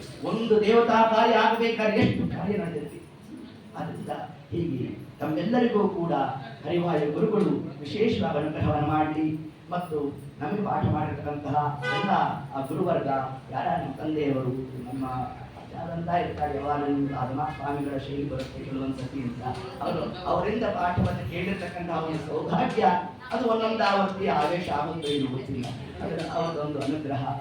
ಅದರಂತೆ ನಮಗೆ ವಿಶೇಷವಾಗಿ ಸುಧಾಂತ ತನಕ ಅನುಗ್ರಹ ಮಾಡಿಕೊಟ್ಟಿರ್ತಕ್ಕಂತಹ ನಮ್ಮ ವಿದ್ಯಾಸಾಗರ ತೀರ್ಥರು ಮೊನ್ನೆ ತಾನೇ ಹರಿಪಾದವನ್ನು ಸೇರಿದ್ದಾರೆ. 94 ವರ್ಷದ ಯತಿ ಜೀವನ ಅವರದು. ಸಾಕ್ಷಾತ್ ರಾಮದೇವರ ಮಂದಹಾಸವನ್ನ ಕ್ಷಣಕಾಲ ನೋಡಿರ್ತಕ್ಕಂತಹ ಮಹಾನುಭಾವರು. ಅಂತಹ ಆ ಮಹಾನುಭಾವರ ಶಿಷ್ಯರು ಅಂತ ಹೇಳ್ಕೊಳ್ಳೋದೇ ಒಂದು ಹೆಗ್ಗಳಿಕೆ ನಮಗೆ. ಆದ್ದರಿಂದ ಅಂತಹ ಯತಿಗಳ ಒಂದು ಆಧಾರವಿಂದದಲ್ಲಿ ಒಂದೆರಡು ವಾಕುಸುಮವನ್ನ ನಾವು ಸಮರ್ಪಣೆ ಮಾಡಿದ್ದೇವೆ. ಇನ್ನು ವಿಶೇಷವಾಗಿ ನಮ್ಮ ತಾತಪಾದರು ಅರ್ಥಾತ್ ನಮ್ಮ ತಂದೆಯವರು ಅವರ ಪ್ರಾಣ ಇನ್ನೇನು ಬಿಡೋ ಕಾಲಕ್ಕೆ ಇದೇ ಶ್ರೀನಿವಾಸ ದೇವಸ್ಥಾನನೇ ಅವರಿಗೆ ಬಂದಿತ್ತು. ಕಲ್ಯಾಣ ಶ್ರೀನಿವಾಸ ಅಂತ ತಾವು ಸ್ಮರಣೆ ಮಾಡಿದ ಬೆಳಗ್ಗಿನಿಂದ ಮಧ್ಯಾಹ್ನ 1 ಗಂಟೆ ತನಕ ಅನೇಕ ಬಾರಿ ಕಲ್ಯಾಣ ಶ್ರೀನಿವಾಸನನ್ನೇ ತಾವು ಸ್ಮರಣೆ ಮಾಡಿದ್ದಾರೆ. ಅದು ಕಲ್ಯಾಣ ಶಬ್ದದಿಂದಲೇ ಶ್ರೀನಿವಾಸನನ್ನು ತಾವು ಸ್ತೋತ್ರ ಮಾಡಿದ್ದಾರೆ. ಹೀಗೆ ಅಂತಹ ಅವರ ಒಂದು ಮಕ್ಕಳಾಗಿ ಬಂದಿರತಕ್ಕಂಥದ್ದು ಒಂದು ಸೌಭಾಗ್ಯ.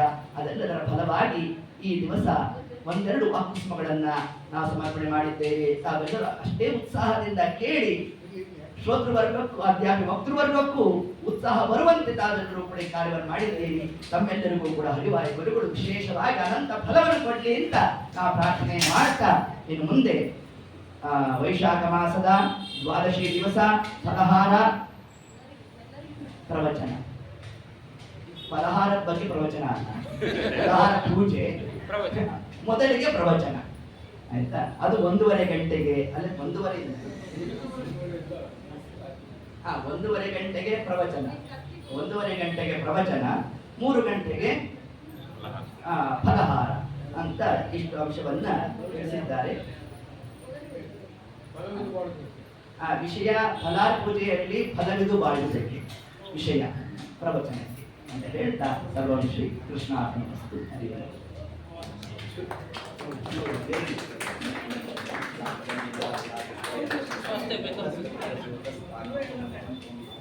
ಹರೇ ಶ್ರೀನಿವಾಸ.